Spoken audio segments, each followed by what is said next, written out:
Welcome, everyone, to tonight's Skeptic Bible Study, Episode 9, 99 Problems, where we take a critical yet fun look at the book some people tell us is good. On this episode, Jacob has women issues. But not to worry, he has a little help thanks to our good friend, circumcision and genocide. So won't you join us as we handle business Yahweh style?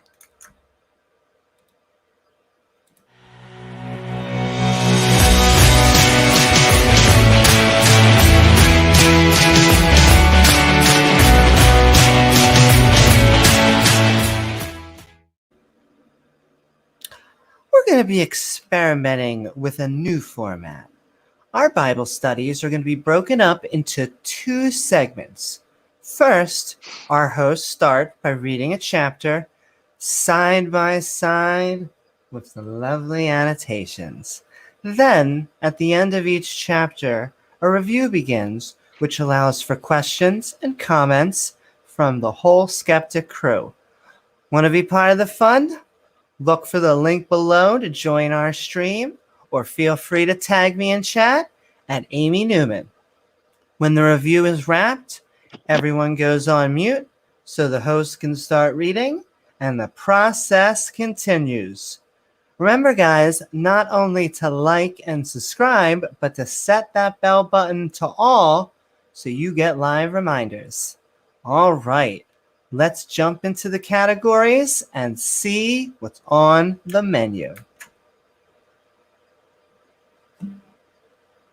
Before we begin, I'm going to start by going over the specific Bible we'll be reading, along with some helpful category marks. Categories, you say? Why, yes, I do. You see, we're going to be reading from the Skeptic's Annotated Bible, an entire King James Bible, lovingly fawned over by a skeptic who decided he would add his own notations. These are little flagpoles of sanity put in use to remind us that hey, maybe slavery is evil, including categories like absurdity, injustice, and cruelty, but also a good amount of intolerance, contradictions, and conflicts with science or history.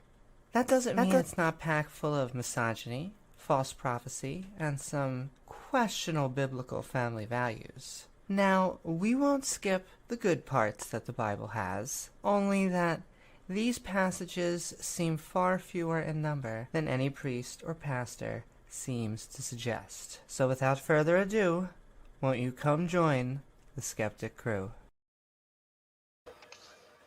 I'm just being told there was an echo. If so, that was probably my fault for still sharing screen. Sorry about that.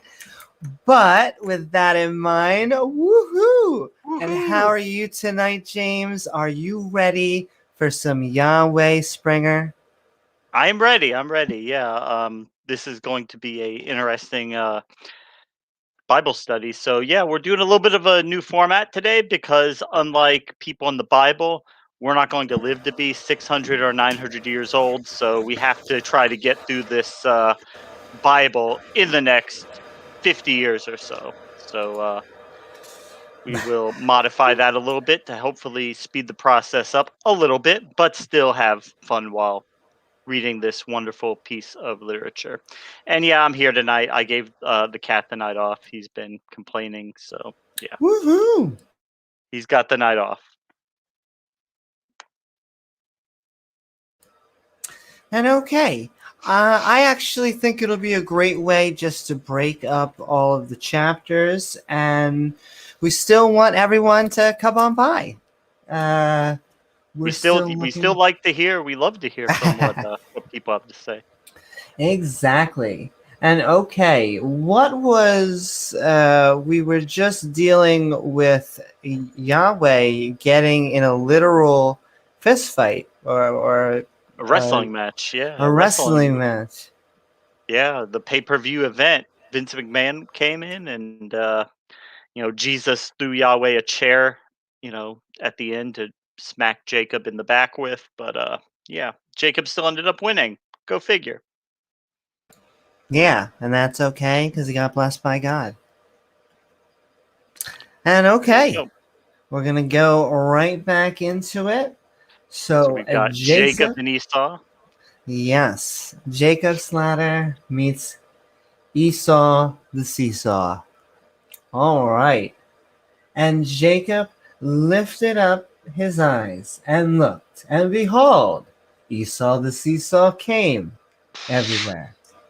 And with him 400 men. Oh, that's a lot. That's a lot See, of things are starting to make sense. And he divided the children onto Leah, and onto Rachel, and onto 2 handmaids. Ooh, baby. And he put the handmaids and their children foremost, and Leah and her children after, and Rachel and Joseph hindermost. Yeah. Read that again. Why does that sound so weird? And he put the handmaidens and their children foremost, and Leah and her children after, and Rachel and Joseph hindermost. No, that's what it says. The first crew is up front, then Rachel and Joseph in the back, I guess. I don't know. Woohoo! Yeah, exactly. Apparently it's important to them.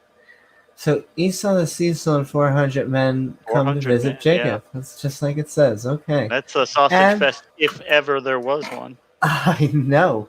That's amazing how he's able to get that many men to come on command. I just want to say... But he counted every single one of them to know that there was exactly 400. That's true. Exactly 400. And he put the handmaidens and their children foremost... Oh, wait. No, I read that. And he passed over...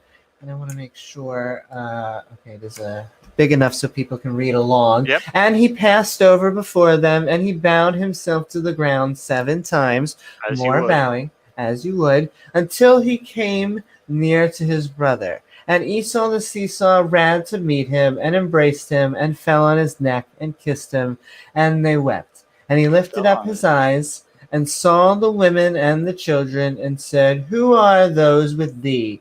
And he said, The children which God hath graciously given thy servant.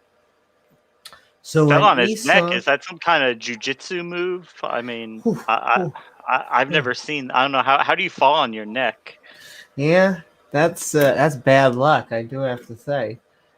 So when Esau the seesaw saw Jacob's family, he saw Jacob's ladder. I'm so sorry, Jacob's ladder's family. Who are these women and children? Jacob replied, These are the family God has given me. Then the handmaidens came near, and their children, and they bowed themselves. Jacob's wives and children bowed to Esau. But only once, not 7 times. Very not important. Once. Yes. And Leah also with her children came near, and bowed themselves. And after Joseph, near, and Rachel, and they bowed themselves. What is that? Just say everybody came up and bowed. Why do we have to go? And then this one came up and bowed. And then this one came up and bowed. And then this one came up and bowed. Yeah, I'm not sure. And he said, What measured thou by all this drove which I met? And he said, These are to find grace in the sight of my Lord. Esau said to Jacob, What's with all the animals I met on the way to see you? Jacob replied, These are the gifts to you to make you like me. The animals are heading the other way. They don't want to get their throats slit and barbecued by Yahweh. So they're like, we're out of here. We are gone. All the animals I met, which way? And Esau the seesaw said, I have enough, my brother. Keep that thou hast unto thyself. Esau said, I have enough animals, brother. Keep them. Oh. They're passing animals back and forth. Keep the change, you filthy animal. Keep the change. 2. And also, hi to Titan Uranus. Hey, Titan. Just say hi to Randolph Richardson. Randolph in the house. Woohoo! And I also understand this. And okay. It is pretty snowy up in Canada, I imagine. I know a lot of places down here were pretty cool up by you, Amy. Yeah, it's pretty cool. It's been keeping going down to freezing. They expect snow. I am And at more snow. 74 degrees Fahrenheit, so we are just doing okay down here. Says Sigma Main, 99 problems of God on the wall, 99 problems of God. If one of those problems should happen to fall, that'd be 98 problems of God on that wall. God can do all things. He can solve all problems. Don't worry, Randolph. Exactly. You throw the problems at it, God will just take care of them all, one at a time, with magic. One. Okay. We're getting back to animal trade. And Jacob said, Nay, I pray thee, if now I have found grace in thy sight, then receive my present at my hand. For therefore I have seen thy face, as though I have seen the face of God. And thou, dun, dun, dun, and thou wast pleased with me. Jacob's ladder said, no, please take them. Seeing your face is like seeing the face of God. Oh, well. It's very kind of you, Amy. Oh, how nice of him. Take, I pray thee, by blessing that is brought to thee, because God hath dealt graciously with me, and because I have enough. And he urged him, and he took it. So Esau agreed to accept Jacob's gift. So they went back and forth. Finally, so it was like, I got it.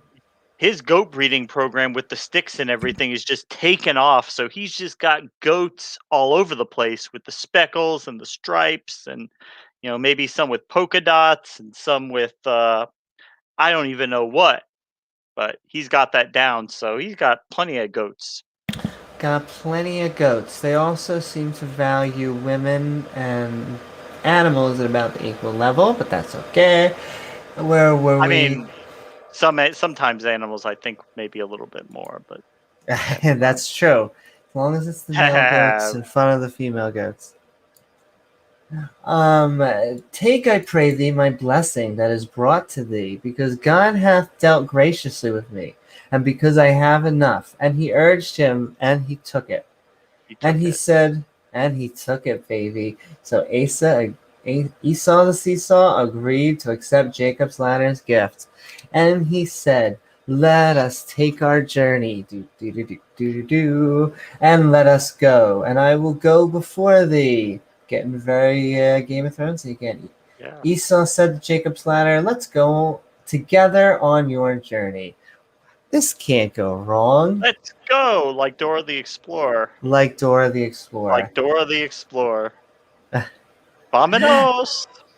Come on, Boots. Where's Diego? We're going to see Yahweh. He's going to kill us. Yeah. And he said, okay, and we were taking the journey. And he said on to, oh, that's great. Look, I was being redundant. It doesn't matter because the Bible's being redundant. And he said unto him, my Lord knoweth that the children are tender.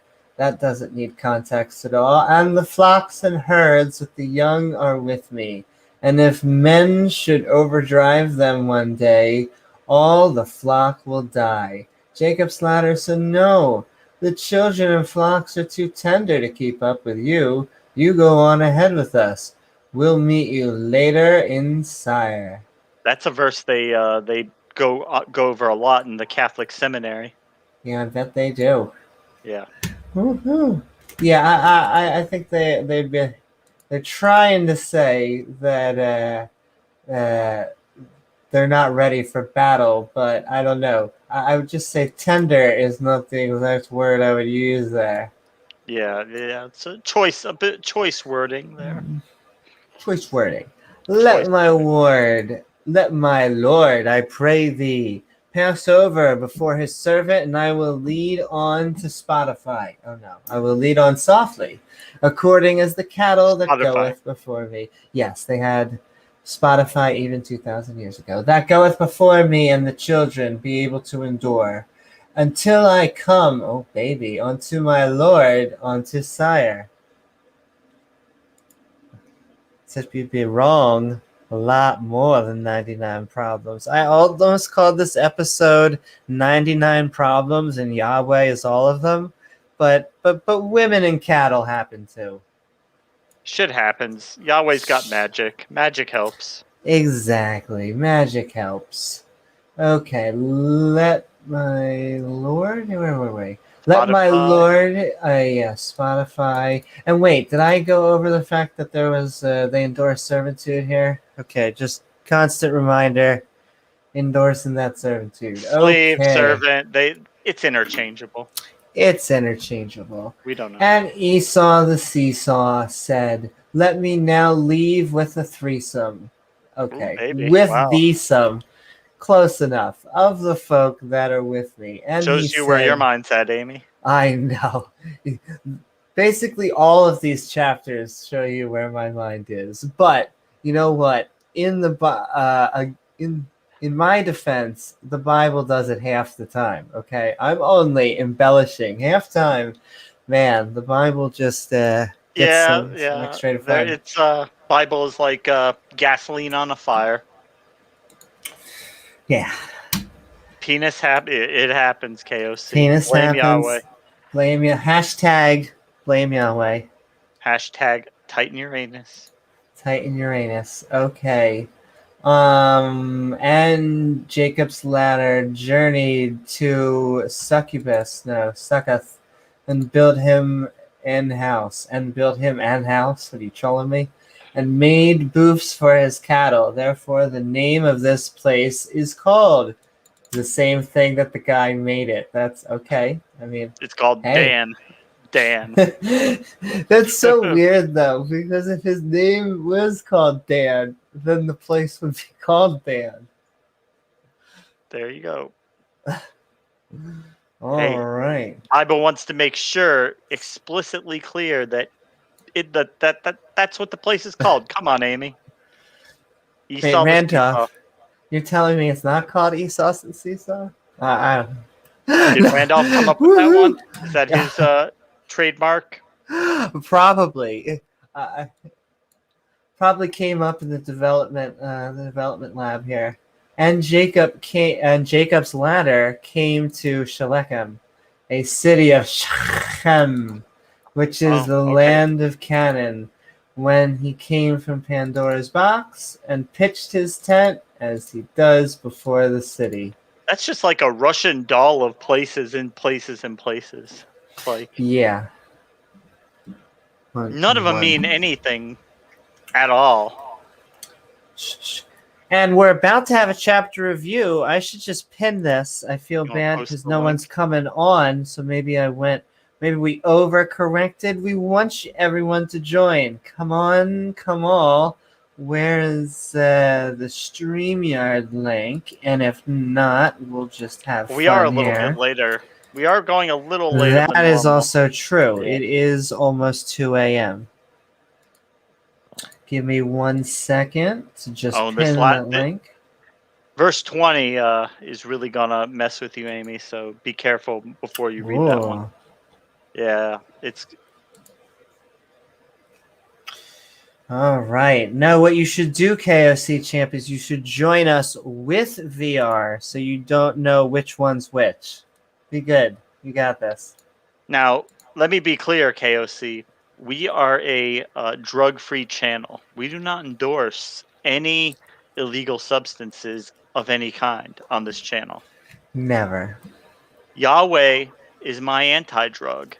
Because when things get really bad in life, just tell yourself, hey, it'll all be okay when I die. I'll get everything that I could ever want. So there you go. Randolph says, one of your recent streams in the series, and I jokingly said that, and I keep laughing every time you say it because it's awesome. Thank you. Well, it's your awesome brain that we can't help having it's like we found his true name, Randolph. That's what you actually did. You found the actual name. How could we not use that one? It's perfect. And okay, Esau, the soup man, the guy who gave his inheritance for a bowl of soup, as you would. Yeah, that is really Seinfeld-esque. Like, that couldn't have been any more Seinfeld-esque if I asked I'm for it. just so hungry, and there's Jacob. Well, I could give you the soup. I mean, I'm just glad to have little bits for it. Well, what for the soup, Jacob? Oh, all your inheritance. That's all. I mean, that's it. I'm just buying you out your half of everything. He thought, smells like good soup. I'll take it. Okay. Good soup, hey. Might as well trade all your belongings. I hear eventually a guy's going to make you give up all your belongings. So Well, might as there you well go. take But the soup. don't worry, you'll get back more than that after you're dead, Amy. After you die, it's all coming to you It's back. all coming. All come back. Can we prove Have any of that? Well, faith. and You have and faith. okay. Hold on 1 second. Speaking of new 2.0s, let's finish this. So, and he brought a parcel of a field where he had spread his tent, wink wink, at the Hey. hand of the children of Hammer, Shechem's feet, father, for the 100 pieces of money. And he erected there an altar Ooh. and called it Elin Israel. That sounds good. He And erected it. He you erected it. erected it. And okay, before we have it, let's start with the.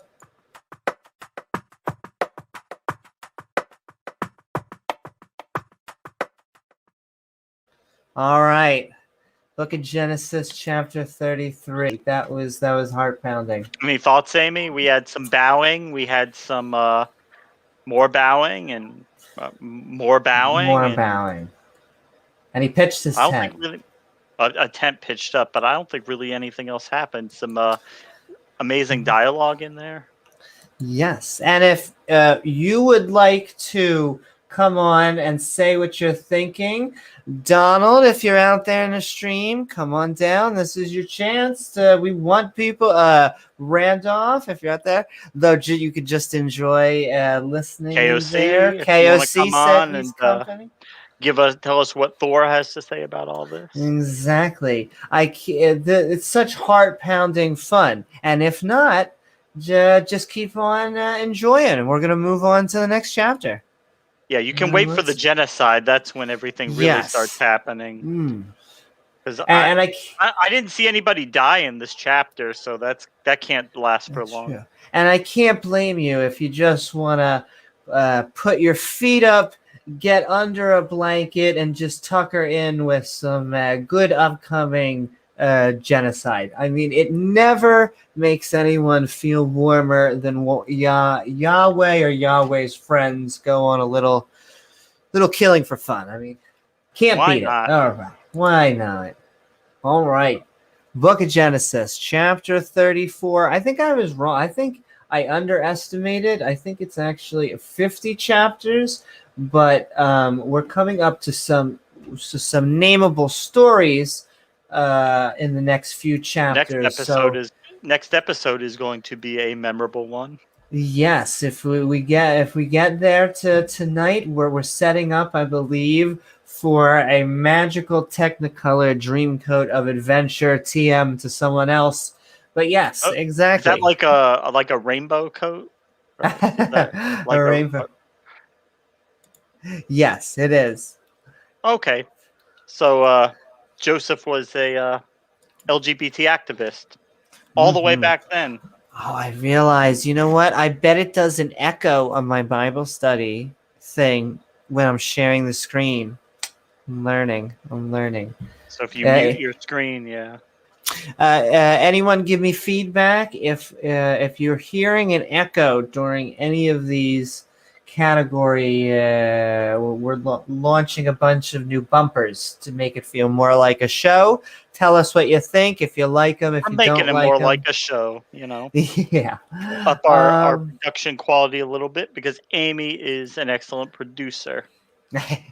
Oh, thank you so very much. Wow. You're an awesome Well, you know co-host. what you know how to build a show and how to, fine tune everything like that. So And Randolph, we just love having you here. We're just giving a shout out to anyone who wants to come on board, but if we'll not, be here for a little bit, Randolph. Exactly. And we like that you're just chatting. We love chat. And so, okay, Ready? let's get into, I want to say, the Breaking Bad of tonight's episode. Shechem. Shechem. And who's this? Do we have a fun word? Dirna. Dirna, Dinah, Diana, dinner time.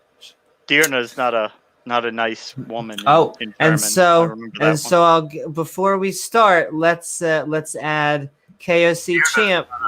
Not a nice woman.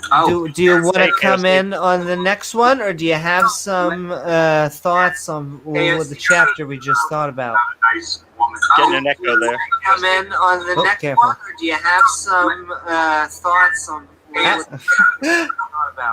KOC? We're getting an echo. I'm working on it. 1 second. Okay. You're good. Boom. There we go. Awesome. Is that better? Yeah. That is much better. So we just got done Book of Genesis chapter 33. What were your thoughts about that overwhelming excitement? I apologize. I was listening and singing karaoke to Purple Rain in VR. Well, there you go. I was having a great time, and I missed the last chapter. So, well, that's okay. We're going to be trying out new rules. We're everyone's going to be muted until the chapter review, and then on the chapter review, we're just going to discuss it. Yeah, I like that. I like that idea greatly. We'll go through the chapter, and then at the end, we'll hear from what anybody else has to say about it. Exactly. We'll probably have an ending review, too, so chapter review. Yeah, once we're done with all we're going to go through for the night. That's a fantastic idea. All right, KOC. Then we'll see you at in the end of the chapter. Just a few minutes. Yep. Yes. Absolutely. All right, Shechem and Diana.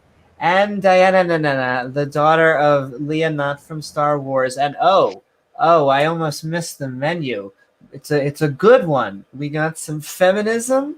We got some sex. We have some biblical family values, some good old-fashioned cruelty and violence, and some injustice. So you know we got a good chapter. Not from Yahweh. Cruelty, violence. He kills people. He loves everybody. He loves everybody. God is love. God is love, exactly. And the daughter of Leah, which she bare unto Jacob, went out to see the daughters of the land. After Jacob and his clan arrived in Canaan, lots of bad. They keep on bad. I hate to say lots of bad stuff in Canaan, but Yahweh keeps on making it happen. What happens in Canaan stays in Canaan. I know. Diana went out to meet the women of the land. Wow, it's about time some women get some exposition of themselves. I'm trying to think what the right story time. Maybe they're gonna buy some of them. I don't know. What is that soda that Schweppes? And when Schweppes, the son of Hammer the Hivivd, prince of country, saw her, and he took her and lay with her and defiled her. Okay, you could have just said defiled her, but okay.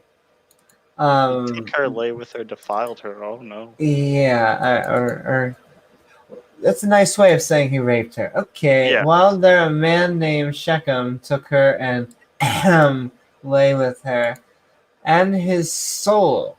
Wow, we're getting some soul stones. And his soul clave unto the daughter of Jacob's ladder, and he loved the damsel and spake kindly unto the damsel. Okay, sometimes the porn just comes by itself. And Shechem, he sweet-talked her, spake kindly to her. Talk kindly to her. And, yeah, he loved Diana. Okay. And Schweppes spake unto his father Hammer, saying, get me this damsel to wife. He told his father Hammer that he wanted to marry her. And Jacob heard that he had defiled Diana, his daughter. His sons were with his cattle in the field. And Jacob held his peace until they were come. Okay, so his daughter just got raped, so he's probably really upset. He's probably really pissed off. Let's see what happens next. Yeah, come on. He has to be pissed off, right? And Hamor, the father of Shechem, went unto Jacob to commune with him. And the sons of Jacob out of the field when they heard it, and the men were grieved, and they were very wroth, because he had wrought folly in Israel, in lying with Jacob's ladder's daughter, which thing ought not to be done. Yo, this thing ought not to be done. I'm glad they're telling. When Diana's brother heard about it, they were angry. Uh-oh. What's going to happen here? And Hammer, who, when they always say this, I imagine a dwarf from World of Warcraft. And Hammer commune with them, saying, the soul of my Schweppes long for your daughter. I pray you give her him to wife. I give you over to English. So he raped her. So now he's like, well, the only decent thing to do is to marry her now, right? Exactly. I mean, that's how it works, right? Because no self-respecting man's gonna want to marry her now. She's had sex. Yeah. I think we've hit our biblical family values portion. Yep. Schwepp's father, Hammer, met with Jacob's ladder and his son, saying, my son Schweppes loves Diana and wants to marry her. Please let them be a mermaid. No. Please let them be married. All right. And make ye marriages with us, and give your daughters unto us. Always a good sentence. And take our daughters unto you. If our daughters marry your sons, and our sons marry your daughters, then we can all live in peace. It almost sounds good, except for the fact that you're selling people into relationships, but okay. Kinda, yeah. I don't see where the peace comes in, but okay, if that's what you're telling me. And they're all happy. They're all having sex. They're all happy. Yeah, there you go. And the land shall be before you. Well, let's hope it is, because if it's not, then you're falling. Dwell and trade ye therein, and get you possessions therein. You will live and trade with us, and share our land. And Schweppes said unto her father and unto her brethren, let me find grace in your eyes, and what ye shall unto me I will give. I'll give you whatever dowry you ask. Ask me never so much dowry and gift, and I will give according as ye shall unto me, but give me the damsel to wife. And the sons of Jacob's ladder answered Schweppes and Hammer, his father, deceitfully, and said, because he had defiled Diana, their sister. Jacob's son answered Hammer deceitfully, saying, we can't let our sister marry an uncircumcised man. Oh, I'm almost jumping the gun here. That would be a tragedy I right know. there. How could you have that? I mean, yeah, he could get married. She can marry her rapist, but not if his dick doesn't have that. Yeah, no. Oh, that's yucky. Need a cut schmizzle dizzle. And they said unto him, we cannot do this thing, wink wink, to give our sister to one that is uncircumcised, for they were reproach unto us. Jacob's sons answered Hammer deceitfully, saying, we cannot let our sisters marry an uncircumcised man. So they're giving out excuses. Yeah. All right. But in this will we consent unto you, if ye will be as we be, and every male of you be circumcised, get that schmizzle drizzle, but if every male in your city is circumcised, then we can intermarry and live in peace with you. And man, these aren't infants. They doing this as adults. I can't imagine a town of guys just being like, oh, okay. But you better like that girl, let me tell you. But it goes well with the story, right? Goes with the story, exactly. So they all just drop their pants and let Jacob take a rock and cut away at their thing. Oh, Randolph's, yeah. One of the reasons why I'm an anti-theist is to work against the harms of specific religions that is one of the harms, unnecessary medical procedure that male or female circumcision. Now, if you want to do it to yourself, go ahead and do it. But You've elected it's almost to do always not medically necessary. Exactly. Healy wants to say that, or I'm sorry, Blue Cat wants to say that Amy is gamey. I can't quite disagree. All right. So where were we? We were about to make a deal with the circumcision devil. Let's see. Then we will, and just to make sure we're reading this, but if every man in your city is circumcised, we can marry. Okay. Then we will give our daughters unto you, and we will take daughters unto us, and we will dwell with you, and we will become one people. All you got to do is cut that skin off, and we can all be one, yo. Our God just has kind of a very specific shopping list. Fetish, yeah. Yeah, kind of a fetish.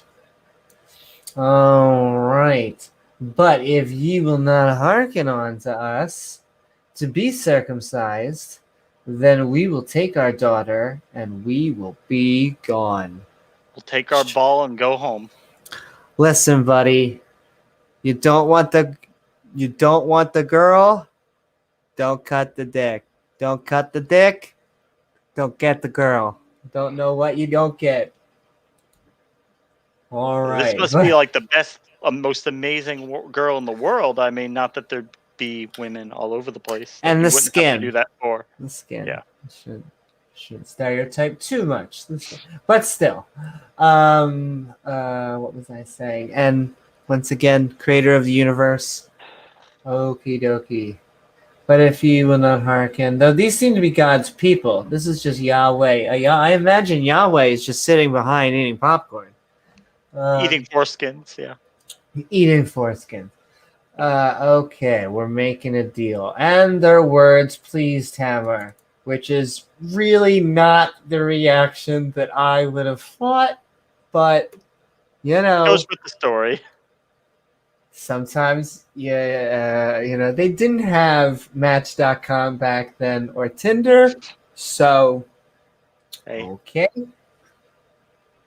Yeah. Gotta work. What you got. Gotta work with what you got, yeah, I guess.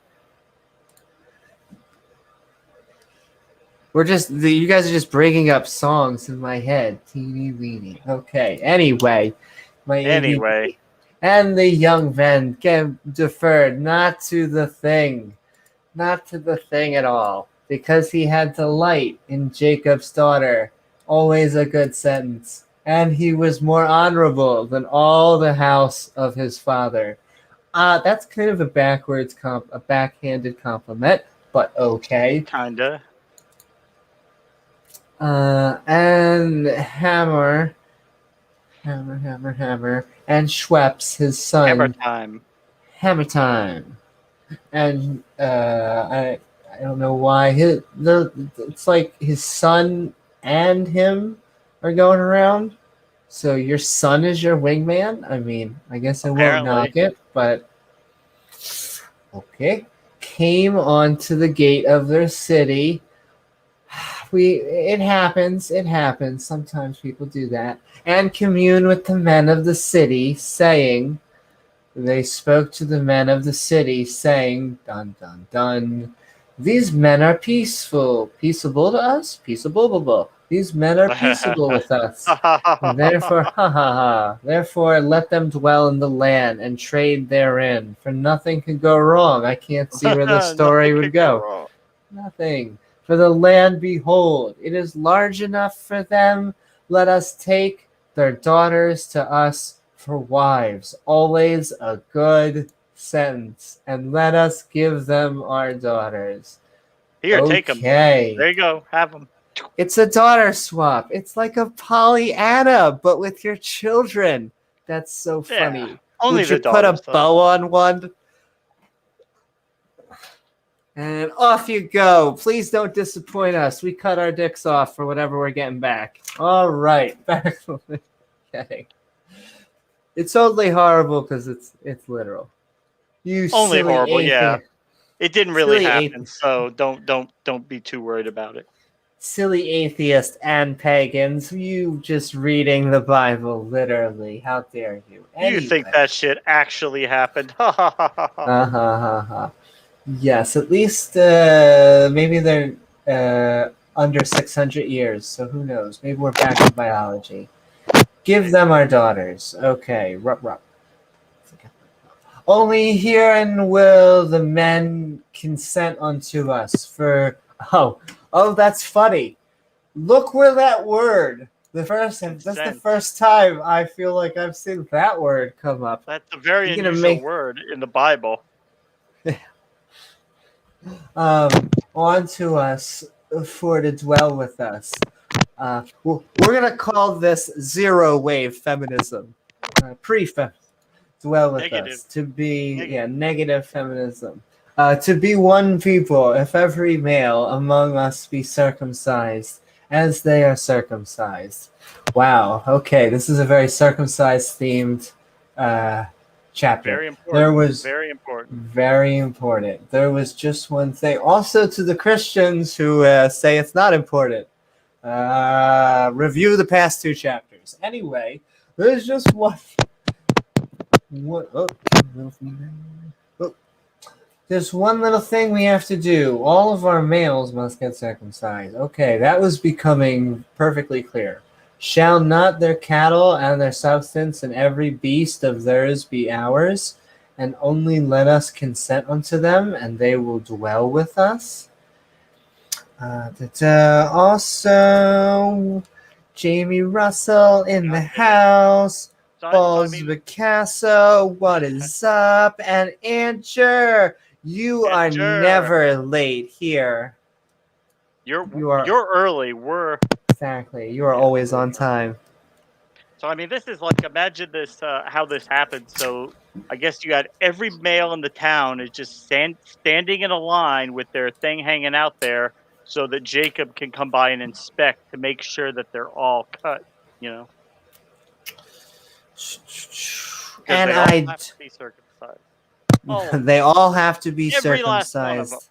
Every last one of them. I think I can say who Lucat is. She shares a good old shelter with me. I don't want to dox her, but I feel like she said who she was. But I don't know who Balls to Picasso is. Welcome to Balls Picasso. But we love everybody here. Come on. Circumcised or not. Circumcised or not, if you'd like to join us for our open mic chapter reviews, come on, come all. Oh, Haley's about to join. Give me 1 second, Haley. We'll be at the end of the. I'm going to bring you in, but mute you, and then we will unmute everyone at the end of the chapter reviews. And all right, let's. I think we're almost done. Where were we right here? Yeah, we're okay. We're getting to uncircumcision. All right, the knives are out. They're ready. The knives are out. Okay. Also, this is so funny. We have 2 atheists and 2 pagans, but Christians, Muslims, Jews, everybody, come on down. Vegans, whoever, welcome. Conservative, liberal, everything in between. Okay. And on to Hammer. Okay, I think we read that. Oh no. And to Hammer, on to Schweppes, his son hearkened, as you do, all that went out of the gate of his city, and every male was circumcised. There we go. I wonder if they had like a one guy doing it, and it was just like a line. They're all just waiting in line. Yeah. Just waiting in line. All that went out of the gate of his city, the men of the city of the greed, and every male was circumcised. And man, that would be. Jacob does it with his mouth. Uh-oh. She's coming for. I think Haley's. I think Haley's awesome, but Randolph, I think you're pretty awesome. But Randolph is awesome. I think Randolph is awesome. The men of the city agreed. The many of the male were circumcised. Man, it would hate to be like you have that deal. That would suck to nidge on that deal. There was one person who was able to hide. One person. Okay. Every male. Every male. Every. And it came to pass on the third day. A stone? That'd be painful. When they were sore. Wow, it does this to me. Hey, maybe they were. Oh, no, I'd be sore too after what just happened. The two of the sons of Jacob's ladder, Simon says, and Levi's jeans, Diana's brethren, took each man his sword, wink, wink, and came upon, the city boldly and slew all the males. Okay, that kind of escalated quickly, but okay.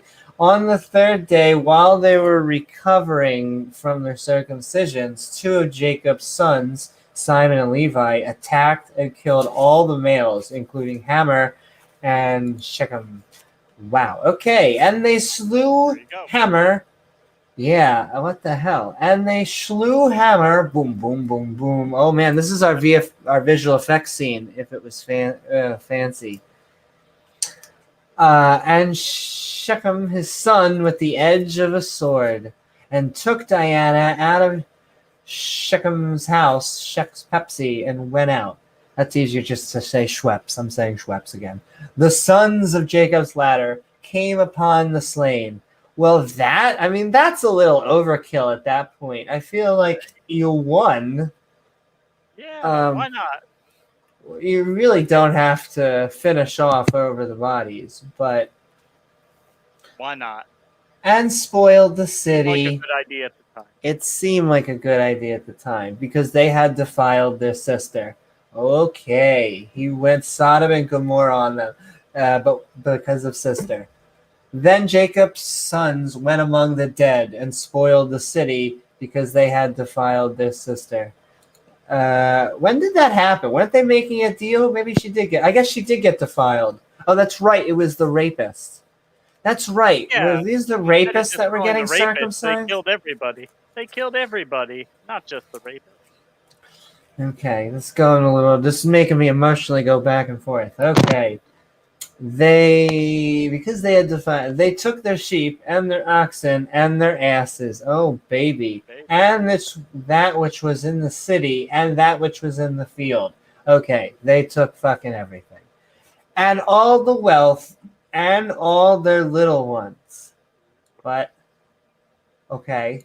Children. And their wives took they captive and spoiled even all that was in the house. Man, they were about to win me back over. And then they're just like, it'd be cool. Let's kill the children. Okie dokie. They didn't kill the children. They took them with the women. Yeah. Oh, okay. And their little ones and their wives. Oh, they took captive. Okay. Property that they're taking. Okay. The children I don't know. And the women are property that they're taking. Gotcha. Just property. And spoiled even all the house. And they took their livestock and enslaved their wives and children. Okay, just more endorsement of slavery. Right, gotcha. Right. Yeah. More clickety-clack. Yeah, we're back to slavery. And that's okay. Women and children being property. Gotcha. And Jacob's ladder said to Simon says, and Levi's jeans, ye have troubled me to make me to stink among the inhabitants of the land.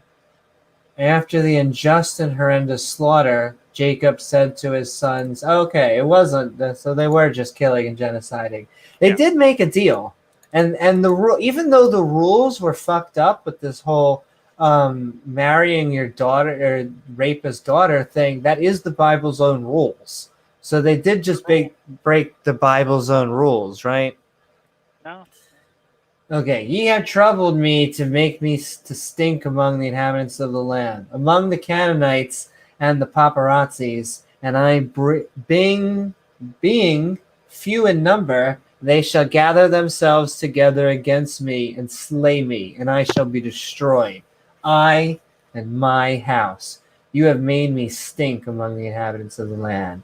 And they said, shall he deal with our sister as with an harlot? Oh, harlot. Shit. And okay. It got real.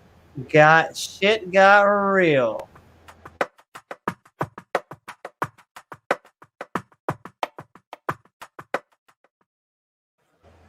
Foreskin drop. All right. So, What do you guys think? What'd you guys think? We just got done with the Book of Genesis, chapter 34. It was exciting. Enough death for you? I think we just got through another book, self-proclaiming the Bible is perfectly okay with rape, so long as it's not the rape of anybody important. One of God's children or something of that nature. And I get a lot of other things, but I'll let Haley speak too. All right. First of all, let me shout out the haters. Randolph Richardson in the chat. Fuck you. Oh my God. I can say what I want. I'm Amy's roommate. You can't ban me. I'm the second coming. You suck. Kinky, you're the second coming? Fucking shit. I came twice once. I want you to know how could you possibly have beef with Randolph? Randolph is the nicest person in the world. No, look in the chat. He's sitting here talking about this is your final warning. And I'm like, no, this is your final warning. Because I'm gonna roast you into oblivion. See? I think you two. It's a good match. You guys should do a buddy cop movie. Yahweh approach, you know. You pissed me off. I'm going to burn you. Sore for at least a 1 month. What's that mean? After circumcision. I think most of the comments are directed at Yahweh. It's okay. Yeah. So what we were talking about, I heard a lot about dicks, and I knew you. I know. So much about dicks, wasn't it? So we're like, I can't read that. I'm on my phone, so I can't read that screen. Well, let's see. What was the juicy part? I feel like here's a lot of some juicy stuff. What was this chapter? Wow, it was a long chapter. Oh, it was the whole thing. So just lots of male circumcision go. Basically, let's sum up the story. Wait. I want you to give a fair judgment. Don't. I mean, we're reading. It's so fun. It's so fun. Haley is the Christian's PR manager, even though she's not a Christian. They rag on you just as much, Haley. You're a pagan. Come to our side. No, there are no sides. There's no fucking. There are no sides. Haley is the other pagan, eh? She is the other pagan. Oh, okay. But it's so funny. Power here, then. I could just feel the vibes. Is so much. KOC champ is so way on. Let's just say the atheist, the metaphorical Satanist, and I think Haley. She may be on the Jado-Christian side, but that's okay. I love you, Haley. I love you. So we had a rape. We had a rape, and then we had a deal, and then the people took advantage of the deal and decided to kill everybody anyway. What do you think, Haley? Do you think that a rapist should have to marry their rapist? Or the rape victim should have to marry the rapist? I can see you're trying to lead me into a Ben Shapiro. Ben Shapiro. I mean, this is the chapter. I hate to say it's on topic, but Amy Shapiro. No, I do not think that rapists should marry their whatevers or whatever. And is Ben Shapiro bad? I mean, you could say, James might like Ben Shapiro. You never know. Never know our audience here. We got all stripes: conservatives, liberals. We take everybody. Big tent, very big tent. I'm not really a Shapiro. He has a lot of bad political ideas. It's okay. I mean, we're the skeptics here, so you've come to the right place. So James here mentioned earlier. He mentioned, foreskins being like the drugs of gods or whatever. And I know that as of like April of last year, the red-blooded Trump train, people were claiming that adrenochrome was being found in babies, specifically male children, and that the Democrats were sucking their adrenochrome out on Epstein's Island and utilizing that to prolong their life. So you might be right. Maybe that's how God is like God. Maybe that's how he's infinite. Maybe he just sucks all the foreskins. I don't know. I like how all the conspiracies make children out to be like those things from BioShock. Like how you could just, like they're trying to connect. I'm pretty sure there's no magical elixir that's going to make you immortal. But you know what? Lizards may be hiding it from us. Anyway. Well, if it were true, it would make, the best drug ever. I mean, it would. Definitely. I would also like to have those same powers that they have in BioShock. So just saying. Also, Doc in the house. What is up? We are snorting foreskins. Did you kick yourself out? No, maybe it restreamed. I don't know. Anyway, so anything else to have to say before we have? I want to say 2 more chapters to get through. We're making good time. We're at an hour. The other thing I was gonna note was that hold on 1 second. What were you gonna say? You go KOC, then Haley, and then we'll go back in. You gotta echo somebody. Okay. I had 2 other things I was gonna say, and I made notes of these things. But I wanted to mention that Jesus never took back the lawful raping and wedding of children. I make a note of this all the time, that Mary was 13 years old and Joseph was over 30 years old. And when they procreated in order to make Jesus, even though they say it wasn't procreation, even at the birth of Jesus, when they were wedded thereafter, which we know that wedding had to be consummated, she still would have been 13 years old. And if I may add on to that, it's a critique, not critique. It's of the sometimes not of what you said. So a lot of Christians will go, the Aisha in Islam, and we'll go, okay, but at least be consistent. At least say, okay, but then Mary was 13. That's not much better. I mean, I don't know if the book, I don't know if it explicitly gives ages, or if that's more a matter of tradition. I don't think it's. Yeah, if Jesus is the new lawbringer, if Jesus is the God that changes God's rules in some sort of way, Jesus himself never spoke out directly against marrying or the raping of children.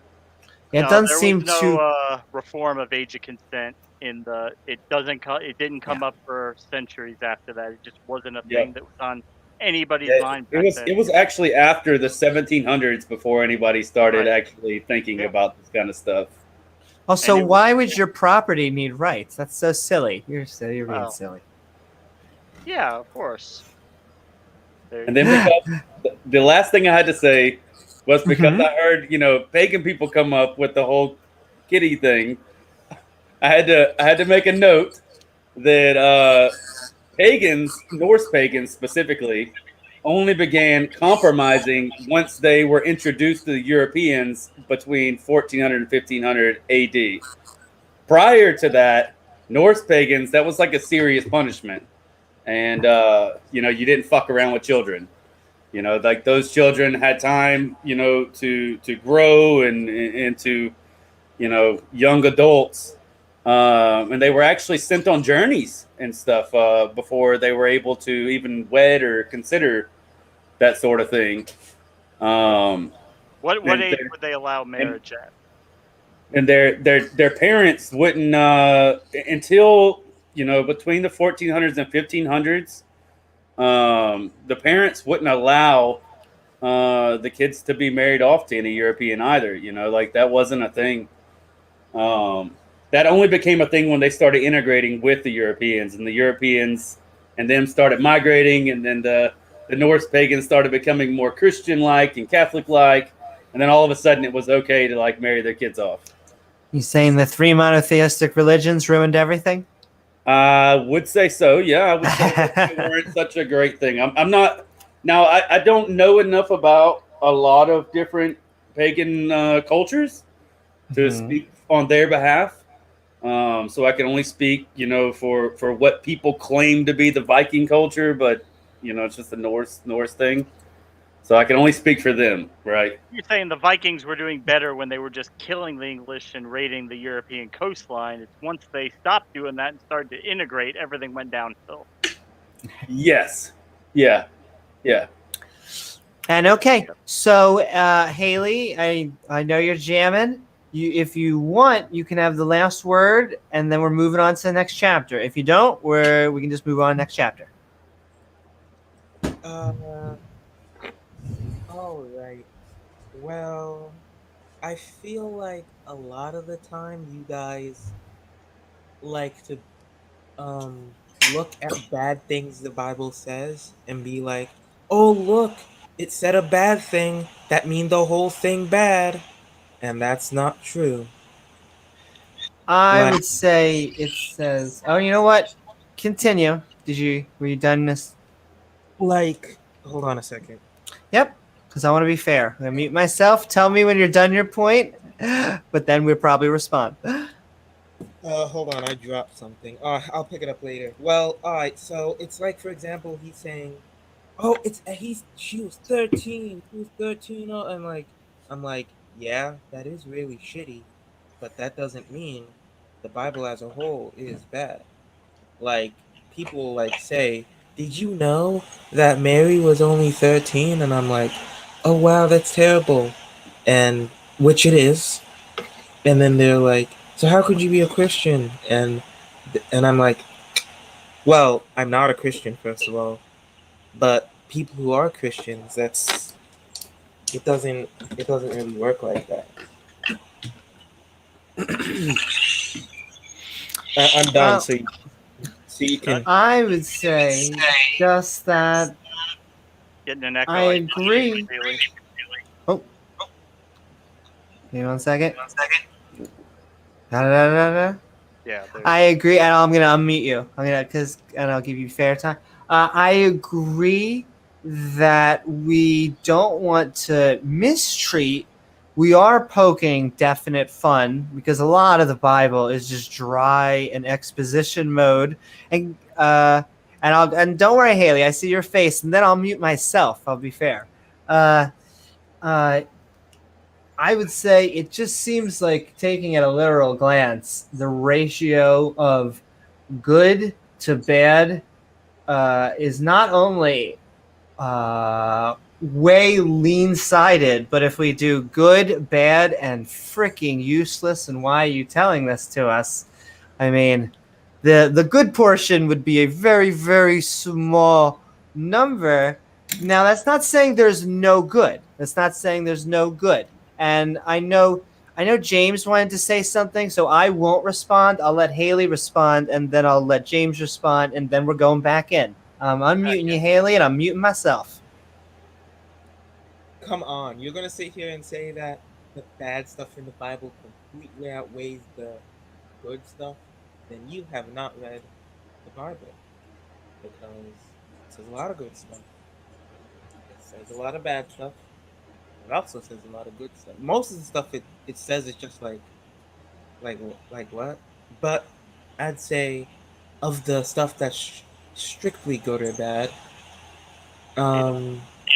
like the good. Greetings, Donald. Hi, Donald. I'd say that the good stuff is more good than the bad stuff is bad. If that makes sense.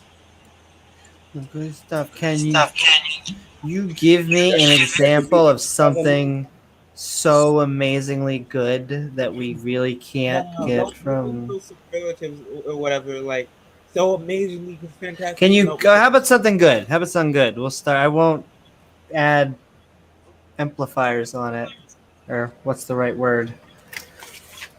Yeah, I don't know the right word. Just hold on. I don't have it on hand. And That's okay. And look, if you look at Matthew 5, it says a lot of good stuff there. Matthew 5. Okay, that's skipping way ahead. Hold on one second, though. I would like to take a second while you get there, Amy, and just emphasize that. Sure. I don't think that anyone is saying that the Bible does not have the ability to create good people if they're adhering to good things in the Bible, but that's because they have a consciousness. That's not because they're adhering to everything in the Bible. It's because they have a consciousness that relieves them of doing the bad things that the Bible still suggests are still possible. Conscience? You said consciousness. It's conscience. Yeah, conscience. Yep. So you know what's funny? I'm bringing it up here, and so this is the Sermon on the Mount. We'll consider this a preview. Spoilers if you were waiting for us to get to the Sermon on the Mount. But here's that where I think we've been waiting a long time to see this icon. Let me tell you, Haley, I have not seen this icon all over the Old Testament. But here we go. Here is, as the Skeptic Annotated Bible would say, here is some of the good stuff. Has a little bit of self-contradictory, but this is the first time I've seen can I say something? Sure. There is one thing it says about, like, you can't, like, marry someone who's divorced, and I disagree with that. But other than that, I think a lot of pretty good stuff in there. A lot of pretty good stuff. But do you agree there's a lot of pretty bad stuff in there? I was only talking about this specific chapter. Because I would have agreed that there's good stuff in the Bible. I just think that the bad outweighs the good. I mean, that really is the crux of it. Because if it was a perfectly good Bible, it would be a lot harder to knock down. But it ends up, if it's half and half, doesn't that look more like it's a human-created book? What? If a book has good and a good, careful. If a book has good and a book has bad, then it's not really holy. It's just a human-created book. And it's just a human-created book.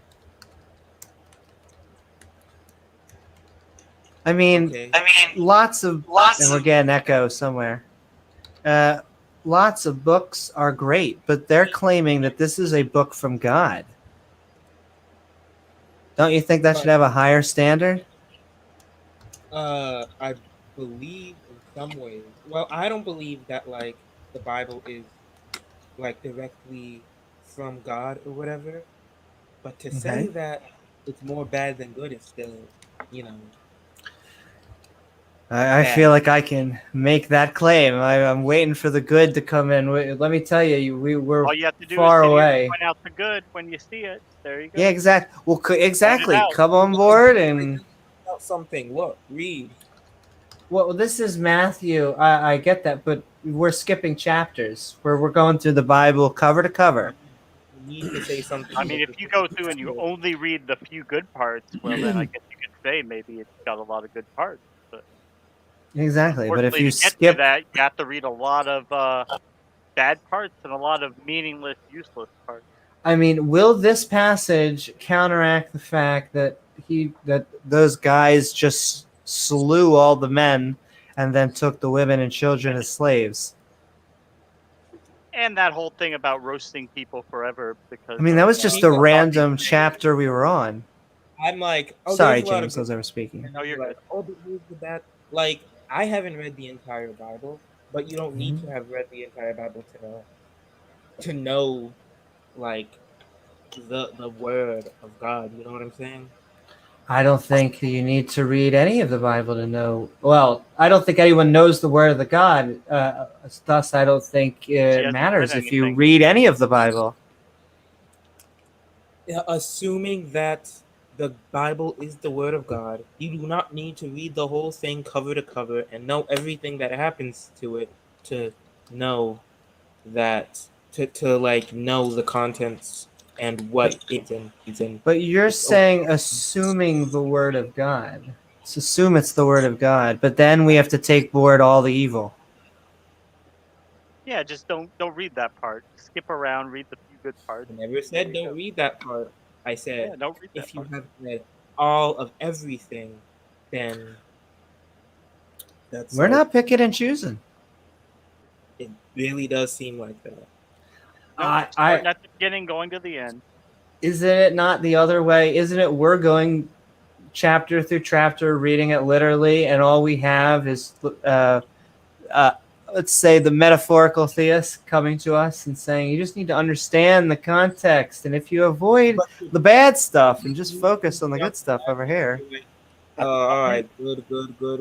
Oh, but here's a bad thing. Good.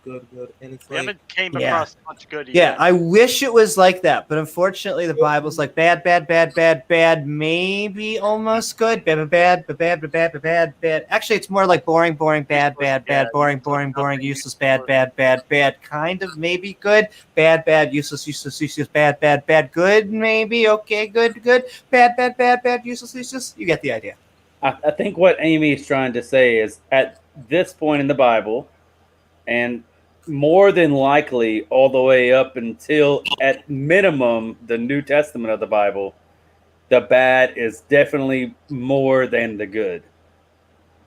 Like at the very minimum, Old Testament wise, the bad absolutely 100% outweighs the good. And we get to more hilarity and sex and ooh, we get to some violence in that good chapter. Divorce. Oh, in that same chapter. Hey, it's in the same chapter. Yeah, he undoes divorce. Yeah. Says, oh, by the way, Moses let you do that. Don't do it. It's wrong. What did I just fucking say? I just said there's that verse about divorce that I disagree with. How about pluck your eye out, cut off your hand, and if thy right eye offend thee, pluck it out and cast it from thee, for it is profitable for thee that thy one hand member should perish. You want to just read this one chapter, since it just seems like it's that one thing of good, and then it gets kind of bad again. Contradictions, now you and know why a lot of people, absurdity. Started castrating themselves because they said that's the only way to avoid going to hell. Lust equal adultery. Yeah, we haven't even got to hell. Cutting the hand off. It's down divorce. there where he says better to cut it off than go to hell with it intact. I'm waiting. What were you gonna say, Haley? And I see Donald. We're almost either we're gonna. Did you read the? Did you see the chapter? Either. I'll let you in and I'll close, or we'll finish and you'll start us off in the next chapter review. Yeah, we're not even. I don't know. We're not really on the chapter anymore. We're. Did you? I feel like you didn't. You don't feel like you're done, Haley. Do you want? How about you just sum up what you're saying? We're gonna go back to reading, and then I'm gonna let Donald in. So what? Okay. In summary. Fuck Randolph. The Bible isn't all bad. Oh my god.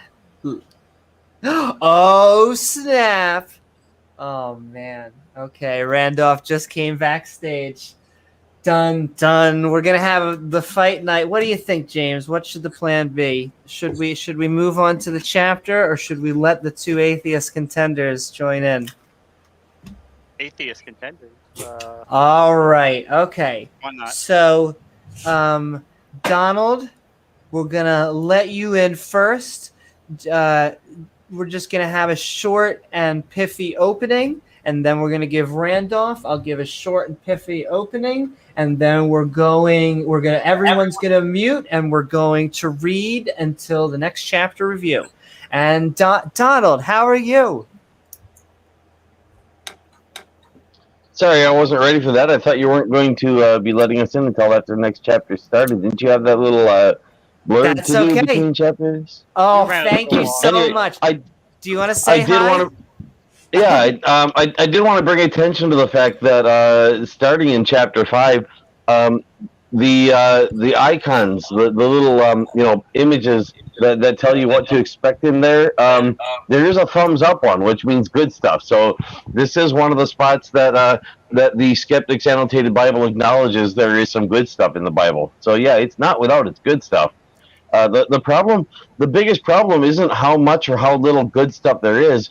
It's the fact that so many people treat it as if the whole thing is reliable, and it's not, or as if the whole thing is good stuff, and it's not. If you recognize there's stuff in it that's not good, then you're much less likely to be fooled into thinking something in it is good that isn't, because at least you realize, that there are exceptions.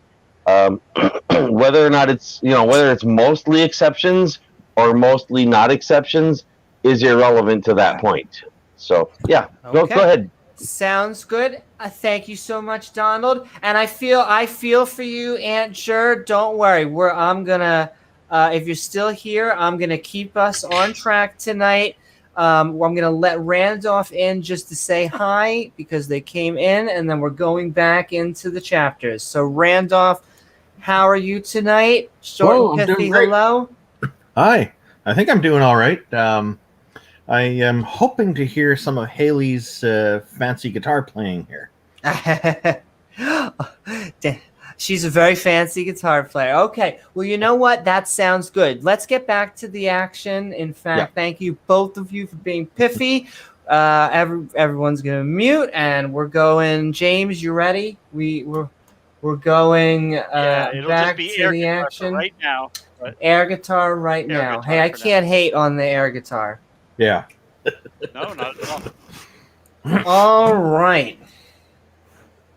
35. So, the book of Genesis, chapter 35. Jacob travels to Bethel. Okay, and so let's see. After the what? The killing. After the good old killing, exactly. Yeah. All right, so let's see what's on the menu. We have some good old absurdity, some cruelty, some injustice, some contradictions, and I believe that's prophecy. Okay. Also, don't hate me. I'm trying to see. I feel like if I should stay up here, down here. KOC champ, I'll bring you back in. You're still up there. I just being behind the mask. Behind the Skeptic Bible Study, because we're getting full. You can hide me up there if you like. Are you sure, Randolph? I don't taking mind, our thing? Okay, I'll hide you back down when we come back. The Canadian flag. You guys are perfectly willing. I'm able to do whatever, man. I don't care. Well, I want to have a good time for everybody. Odin all right. Mind. Odin people can't see me eating. I want to agree with Aunt Jer on something that was said in the comments. That if you sure, and then we're all muting.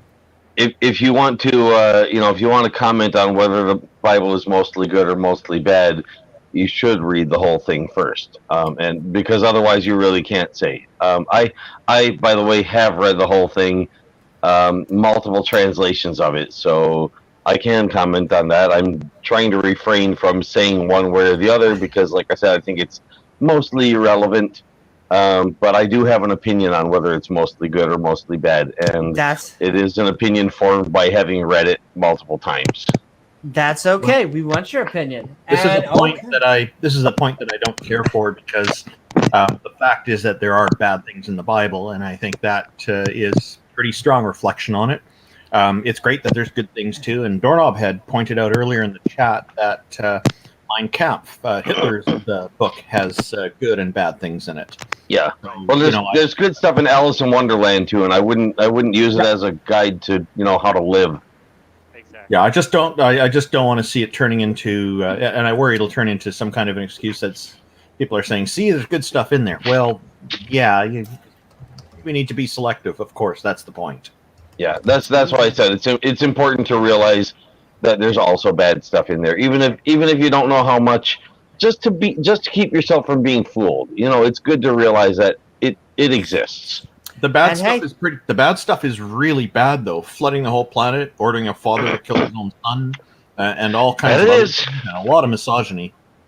That it is, and some Christians recognize that, and they will say that, and they'll say things like, "Well, I don't know why my God did that," which is fine, but But you get others who will make excuses for it and say, well, God did it, therefore it has to be good, or it's in the Bible, therefore it has to be good, and they'll start coming up with reasons why it was okay to kill like nearly every living thing when it was absolutely unnecessary, no matter how you look at it. Exactly. And okay, guys, let's jump back in. So Jacob travels to Bethel, and God said unto Jacob's ladder, arise, go up to Bethel, and dwell there, and make there an altar unto God. More altars. That appeared unto thee, that thou floodest from the face of Esau the seesaw, thy brother. God said to Jacob, and go to Bethel and make an altar to God. Huh? Oh no. So what it's going to be is we're all just going to be muted, and then at the end of the chapter, I'm going to play the graphic, and then it becomes open mic again. Oh, I thought we were switching chapters now, and it just confused me. Never mind. I missed something earlier, I guess. I thought we were going from a chapter to a chapter because this is the beginning of a chapter. So we just finished. Yeah, the last just finished. Yep, just finished chapter. And okay. Did you do the graphic while I was entering? Maybe I missed it while that was happening. That might be what it was. Okay, that's what happened. Yep. No. Yeah. Well, I miss a bit when I'm on the way into the backstage here because I go from being able to see what's going on to not, and then back again. So that's probably why. Yeah. No. Okay. We're about to enjoy. I want to see honestly what the Bible prophecy, because this one doesn't come up so often. So every once in a while, because they love to bring up biblical prophecy. It's actually one of my least favorite things because they are always so unimpressive. But okay. Yeah. But this one might be. You never know, right? Unless you know what it is. This could be the day. We could get our evidence for prophecy. Okay. And then Jacob said unto his household and to all that were with him, put away the strange god that are among them, and be clean, and change your garments. Jacob said to... Yeah, what the hell? Jacob said to his household, put away all your strange gods, be clean, and change your clothes. Underwear for 3 days. Come on now. Come on now. All right, and let us arise, lots of arising, and go to Bethel, and I will make an altar another altar unto God. I feel like altars are like save points. Who answered me in the day of my distress, and was with me in the way... which was with me in a way which I went. Get up, we're going to Bethel to build an altar to God. And they gave unto Jacob's ladder all the strange gods which were in their hand, and all their earrings.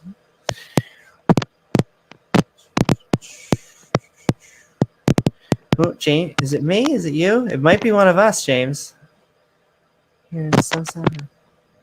I've been muted, so it shouldn't be me. Exactly. No, it's not. You've been good. I hear a scritchy scratchy. But you're wearing a microphone, or you're wearing a headset. Is the wire hitting it? No, that's good. I don't know. Well, if anyone hears an echo, you tell us. If not, we're going forward. And let us arise and go to Bethel, and I will make there an altar unto God, who answered me in the way of distress, and was with me in the way which I went. All right. And they gave unto Jacob all the strange gods. Oh, I did read this. Okay. Wait, no. All the strange gods which are in their hand. This is where we are. And all their earrings which were in their ears. And Jacob hid them.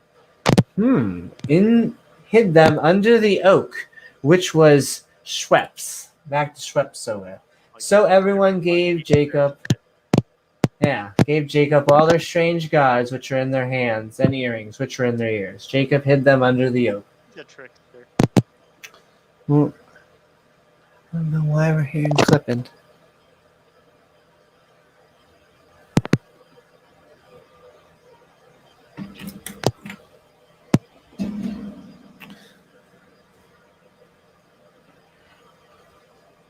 Trying to figure out. It's me? I don't know.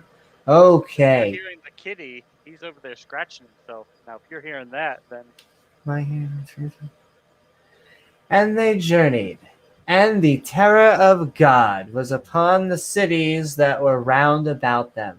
And they did not pursue after the sons of Jacob.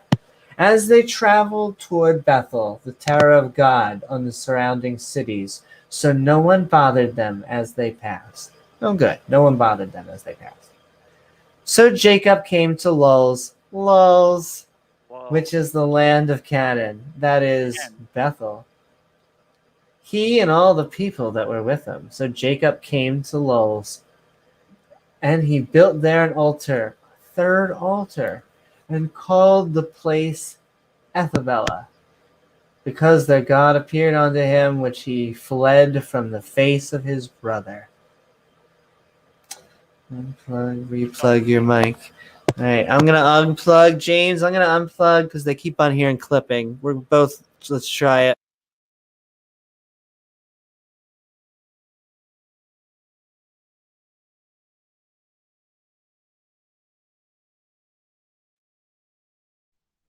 Not hearing it while you're unplugged.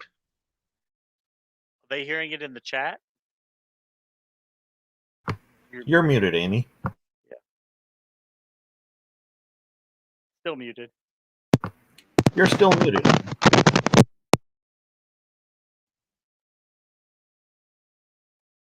Now your mic. Okay, now you're unmuted, but we can't hear you. Yeah. Ha ha ha ha. Now it's working. Okay, working out those technical difficulties. That's what They she saying in the said. chat they hear something? It still looked like it was clipping hard. That's what she said. All right. All right. And he built there an altar. Okay, we named it Isabel. Once again, Unto him which he fled from the face of his brother. Jacob built an altar and called the place Ethabella. Okay. But Deborah, yep, we're almost there, I promise you. Well, actually, it's a little bit KO, longer. are you muted right now? he is muted.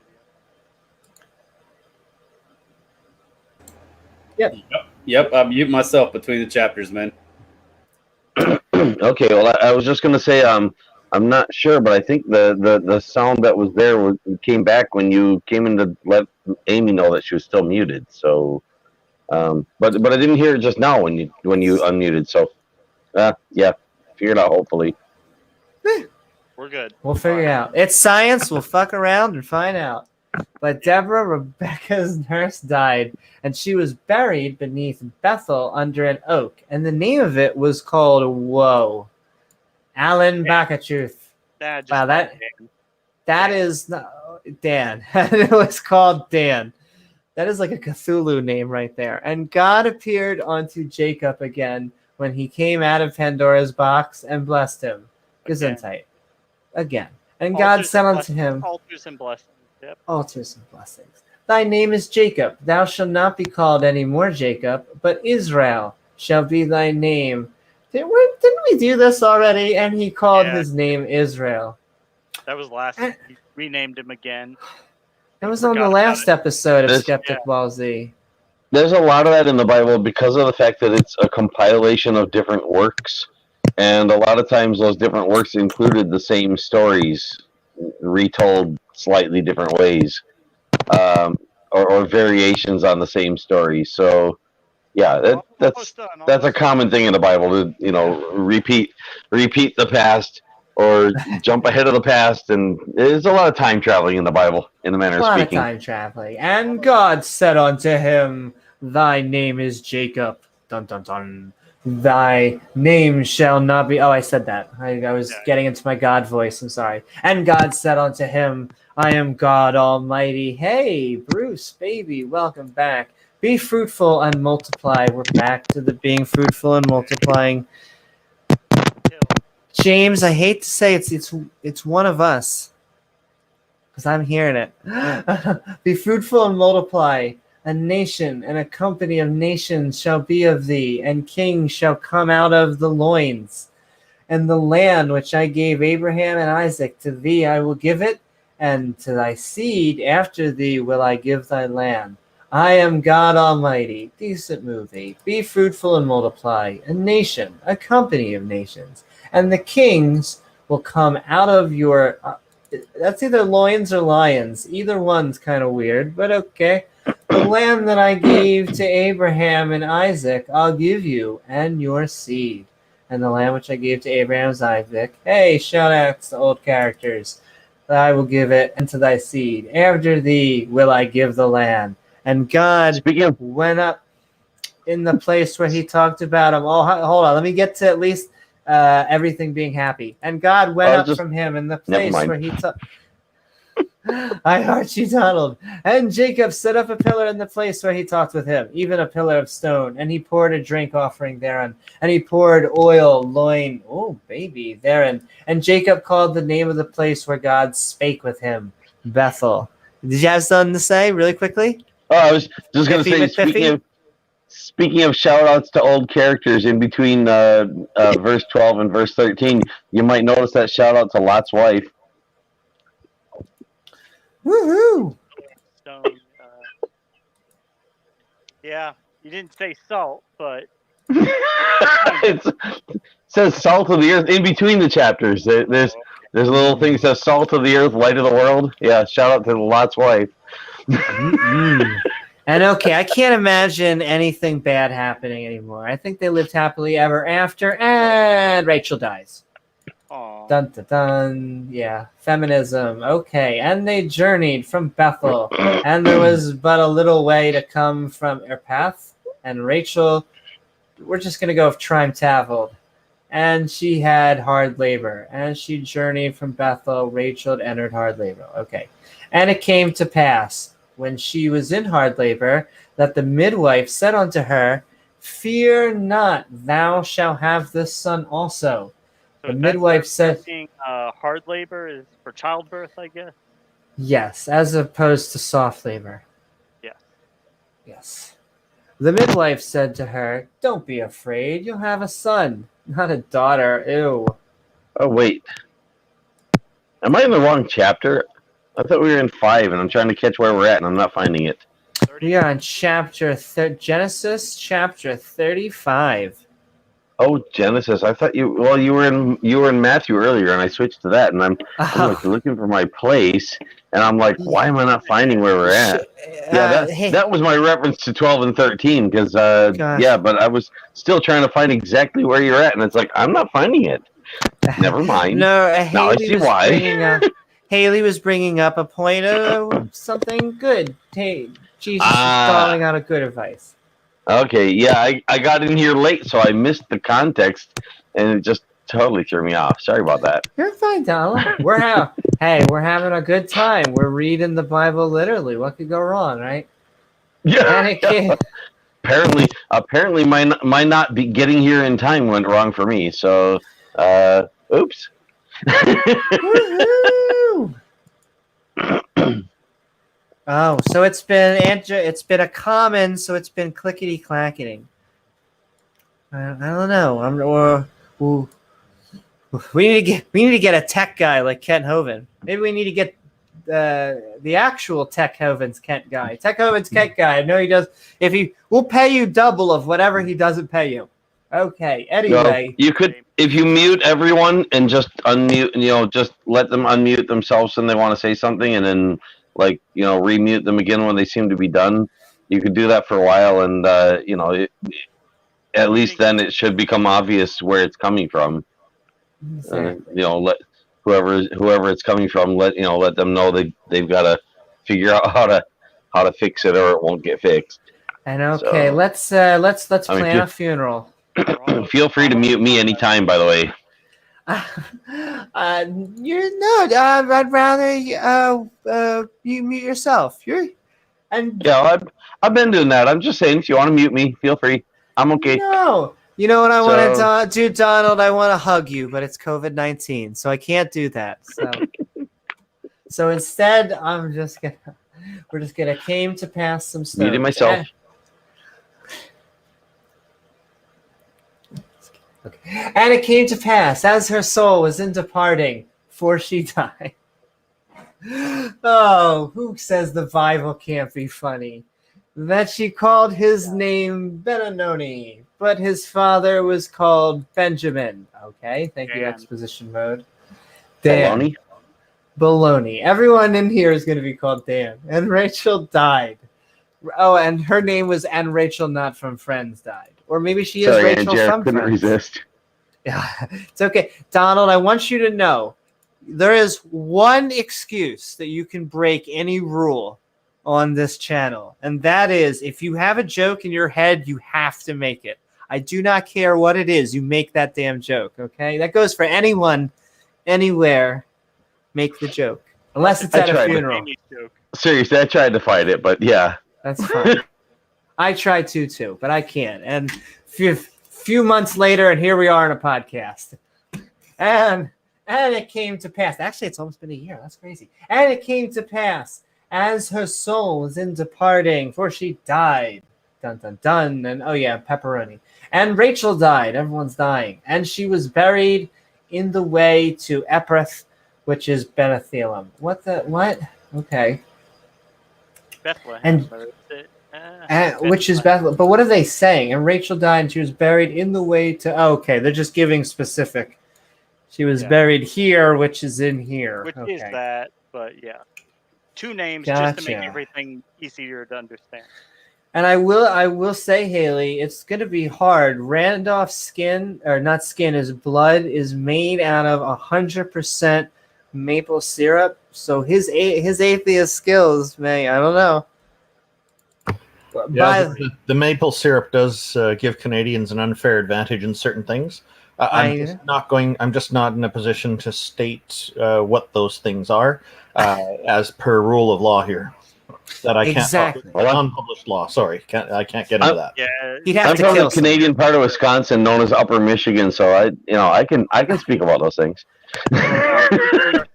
Our nuclear codes, like their nuclear codes. So what you're saying, Donald, is that you're half maple syrup and half cheeseburger, because that's what our blood is filled with. Something like that. Yeah, my grandparents made maple syrup like by the barrels, so yeah.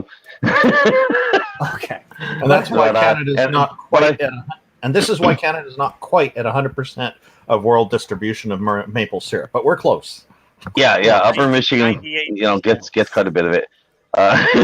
But yeah, I live in California now, so I'm not bound by Canadian law. Hey? Not yet. Hey. Okay.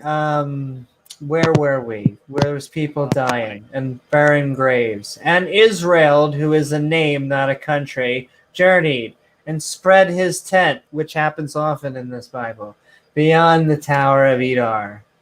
Jacob set one of his many pillars on Rachel's grave. Okay, it's still there. Was it made of salt? I hope so. It's still there today, which I would like to see some evidence for that claim. Oh, in that case, it probably wasn't made of salt. Reuben, what was that, James? There still are still pillars there. Still pillars. Okay. Why is it crackling? Reuben has sex with his father's concubine. Well, what else are you going to do with the concubine? That's about all she's good for, right? So we got some good old sex, some good old family values, and some good old contradictions. And bye, Doc. It was nice seeing you. Doc. All right. And it came to... That's slightly confusing. We got two people in here named Doc, and one spelled differently than the other. That's okay.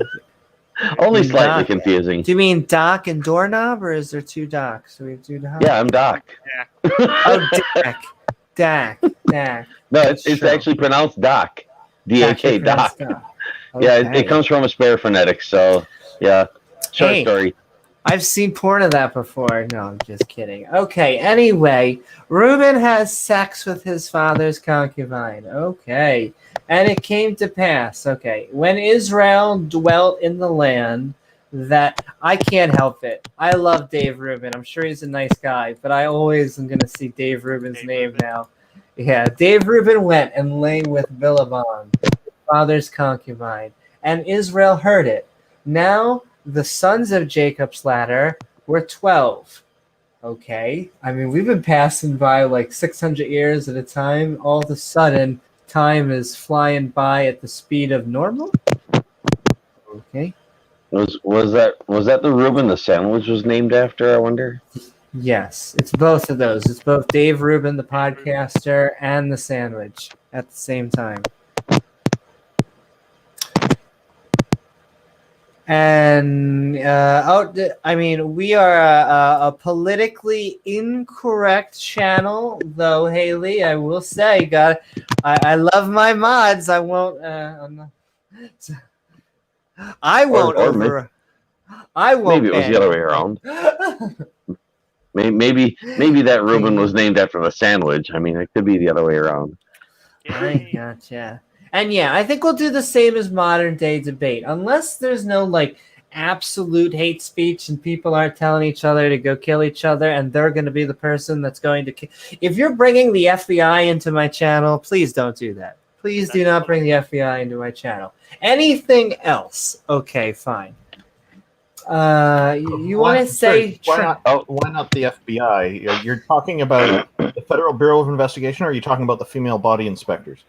Ooh, baby. No, we are saying that. Bring on the female body inspectors. Either or both. Not the either or both. RCMP. Yeah, no. We don't the want sandwich came later. I looked it up. It's and okay. I looked it up. The sandwich originated supposedly in 1920. Even if that's off by a little, that's way past Bible times. So just saying. Way past Bible times. And okay, we're going back in, and we'll talk at the end. So, sons of Leah, not from Star Wars. Dave Rubin, Jacob's Ladder's firstborn, and Simon Says, and Levi's pants. Oh my, what a mouthful.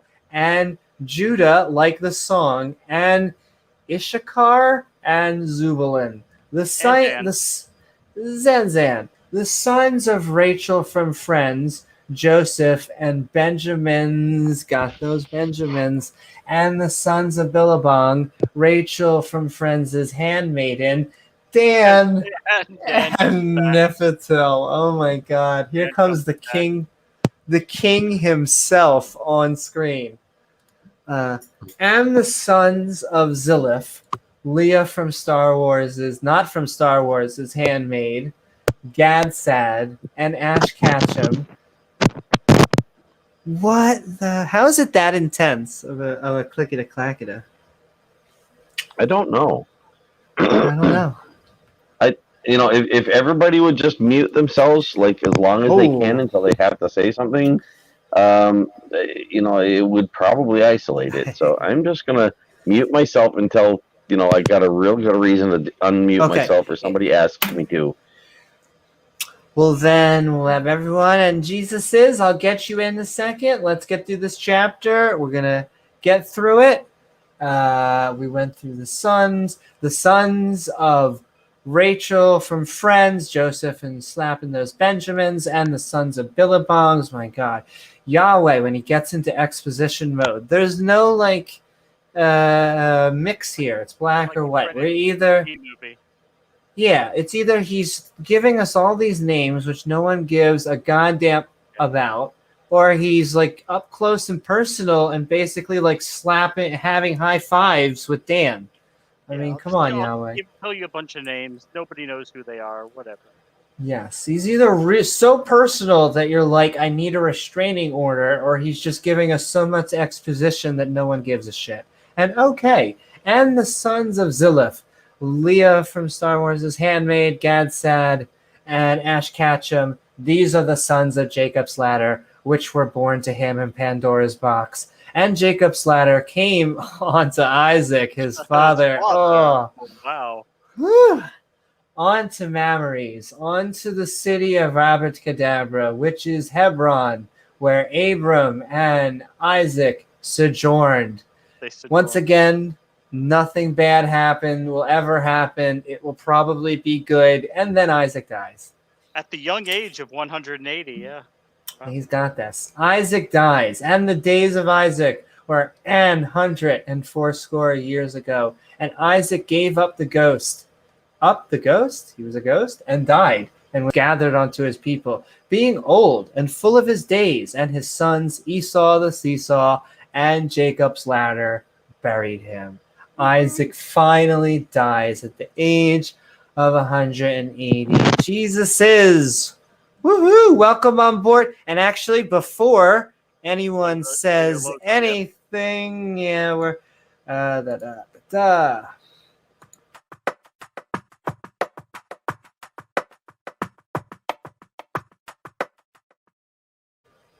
Right, what's up, everyone? You guys can unmute.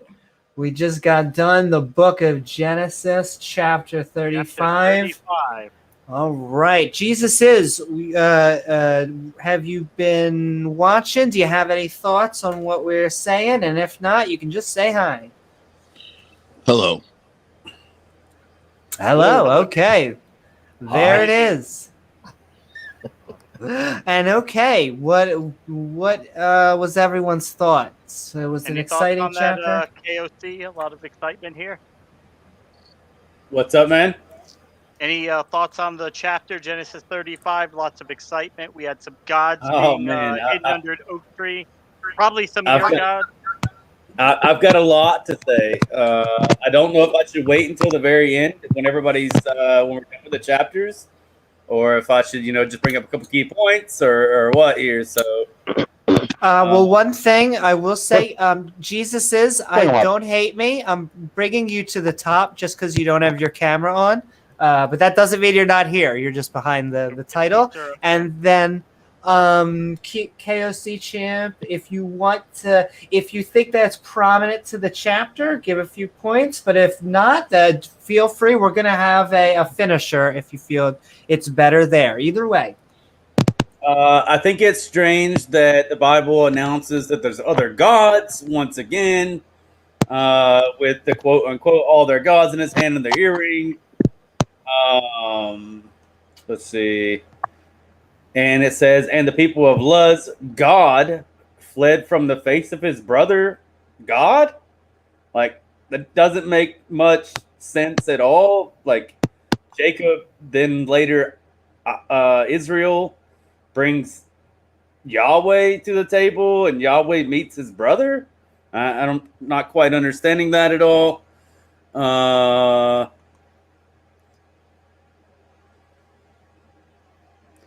Oh, there's another one. Why would God take a land he promised to someone else back from that someone to give it to someone else who gives him the same exact thing? How about the groundbreaking commandment in verse 2 to change your clothes? Wasn't that pretty profound, I thought? Why did Jacob / Israel place a tent on a pre-built tower? That's pretty odd that he builds a tent or puts a tent on top of something that's already constructed. I don't know if that's like a status symbol, like my God's better than yours, or what that's all about. Gotta show off. Bling, bling. There you go. The sons of Jacob. Okay, so the Bible announces the sons of Jacob as being the sons of Jacob and the sons of Israel as being the sons of Israel, except they're the same person, and it divides the one person's children, which is quite strange. I don't know if he's like dividing them between like the one lady he's actually married to, the two women he raped, or the one person he was given to first. I'm not sure what's going on there. I mean, the Bible's pretty clear about Jacob having kids with 4 different women at this point. So... and then later on, it pretty much says that Rachel's kids were the only ones that were blessed by God, no matter of the semen of Jacob / Israel being placed in 3 other women's wombs. He liked those better, Joseph and Benjamin. I haven't checked the other ones. But verse 1 rather. There is an annotation that clarifies it, because I noticed that wording is a little vague as well. the annotation says, "Go to Bethel and make an altar to God who appeared to you when you were fleeing from Esau." So it wasn't God that was fleeing, according to the annotation. But yeah, that is vaguely worded in the in the King James version. That was the quickest way I could say anything. So those were my points. Okay. Well said. So, Donald, Randolph, do you guys have any thoughts in whatever order? I have a general impression is that a lot of this is again just based on this whole idea, this attitude that women are property rather than people. That seems to be a recurring theme again and again and again. So, but in so many different ways expressed throughout the books. Kind of get that impression. Absolutely. Yes, I have thoughts. Donald, what's on your mind? And I agree so much, Randolph. And yes, Donald, what's up? I was just answering your question. You asked if I had thoughts. Yes. Hold on, yes, I got you. Hold on. But on chapter 35, so you have the last word, and then we're moving on to the final chapter of the night, chapter 36, because chapter 37, preview / spoilers, we're getting to Joseph's Technicolor Dreamcoat. Rainbow. The Rainbows aboard. And okay, Donald, so final response for the chapter, and then we're going to move on to the next chapter. You're like, I actually muted. Okay. Yes. I did say I was going to keep myself muted unless I, feel I really got a good reason not to. So going back to muted. Well, thank you so much. Okay, then let us bring us into the final chapter of tonight. So, I love it when there's colors. You can tell some fun stuff is about to go on, even though that's boring. So, Book of Genesis, chapter 36, the generations of Esau. The seesaw. This is going to be exciting right here. I predict a bunch of names. I know. By the way, I don't know if you saw up on my screen earlier what I was showing. I clicked on the good stuff thing, and here, can I find that? Here it is. Well, from the Book of Genesis, if you click on the icon for good stuff in the annotations thing for Genesis, it says there's nothing good in Genesis. Really? It literally says that there's nothing good in Genesis. That is funny, but I haven't anything I could say was. I haven't seen that icon. Just purple hair. Just purple hair. Just purple hair. Yeah. Purple hair. Yes. Yeah, because I was wondering if it would highlight, which verses in Genesis it considered good, and so I clicked on that to see, and I got there's nothing good in Genesis. You know what? I mean, I haven't seen that icon. That was the first time when Haley showed that. Yeah, the first time. You can do that because you can. That's one of the nice things about the annotations page. Hold on. I got to mute me. Speaking of Haley, when's she going to play the guitar for us? I think she was playing Guitar Hero. Yeah, but we didn't get to hear it. I know, we didn't get that ensemble. We're still looking forward to hearing that, because she looks like she knows exactly what to do, And Jesus were you about to say something? I'm back. Welcome back. Jesus were you about to say something? I just like purple hair. Hey, I just like purple hair. I used to have a roommate. Soon ago, I talk about her on here. See, microphone thing that's going on. It's like overshadowing everything. I know, but I don't get what it could be. Yeah, why atheists don't know how to work technology? I know, those filthy atheists. I don't know if it's a loose wire. I think it's. I don't mean to sound a certain way, but I think it's between James and Amy. I'm not sure. I'm not sure what's going on. Like maybe a bad headset. Maybe the mic is in a weird place. You move the mic around. Like I've had PlayStation headsets I moved around a little bit and they started working. I don't know. I don't know. All right. But it was, I agree with you. I agree. It was one of us because I saw everyone muted. Though I thought I saw all of us muted at certain points. I thought it was up. Do you hear when I'm on? Oh, I hear the cat scratching. Hold on 1 second, guys. I can tell you, James, that your microphone is super low right now, like way lower than usual.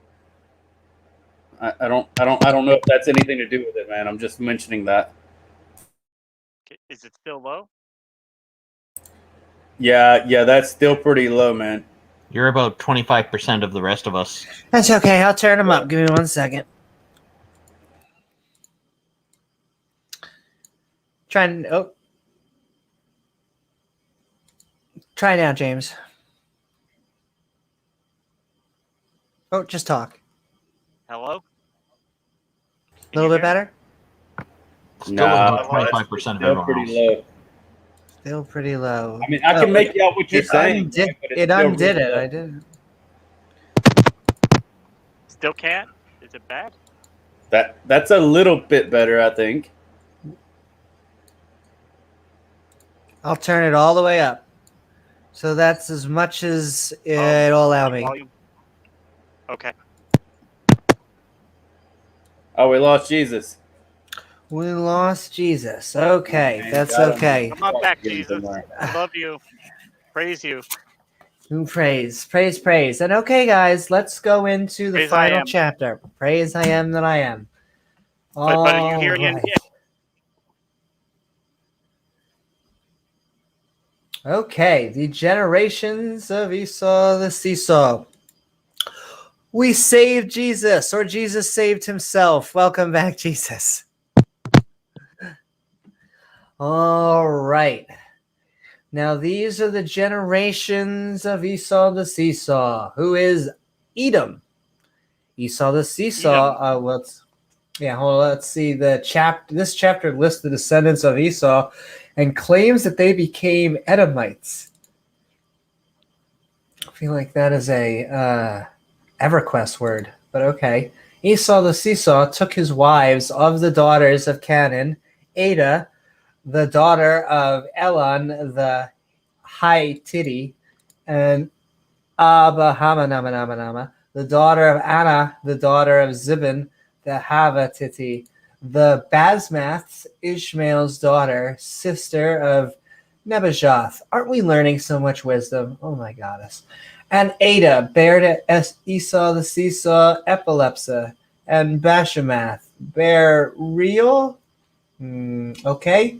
And I have definitely said at least one of these names correctly. I want you guys to know that. At least one. Sometime. Esau the Seesaw. I think you're saying that correctly. And it makes That's me laugh true. every time. That's the best one. That's one. And we ran. I think Lesbian might have died. I'm not sure. Maybe he'll come back. Not sure about Dan. Dan, that's a hard one for you. Dan. That's the best one. I'm hoping that Dan is actually the Messiah. I know that it's probably Jesus and all this shit, but whatever.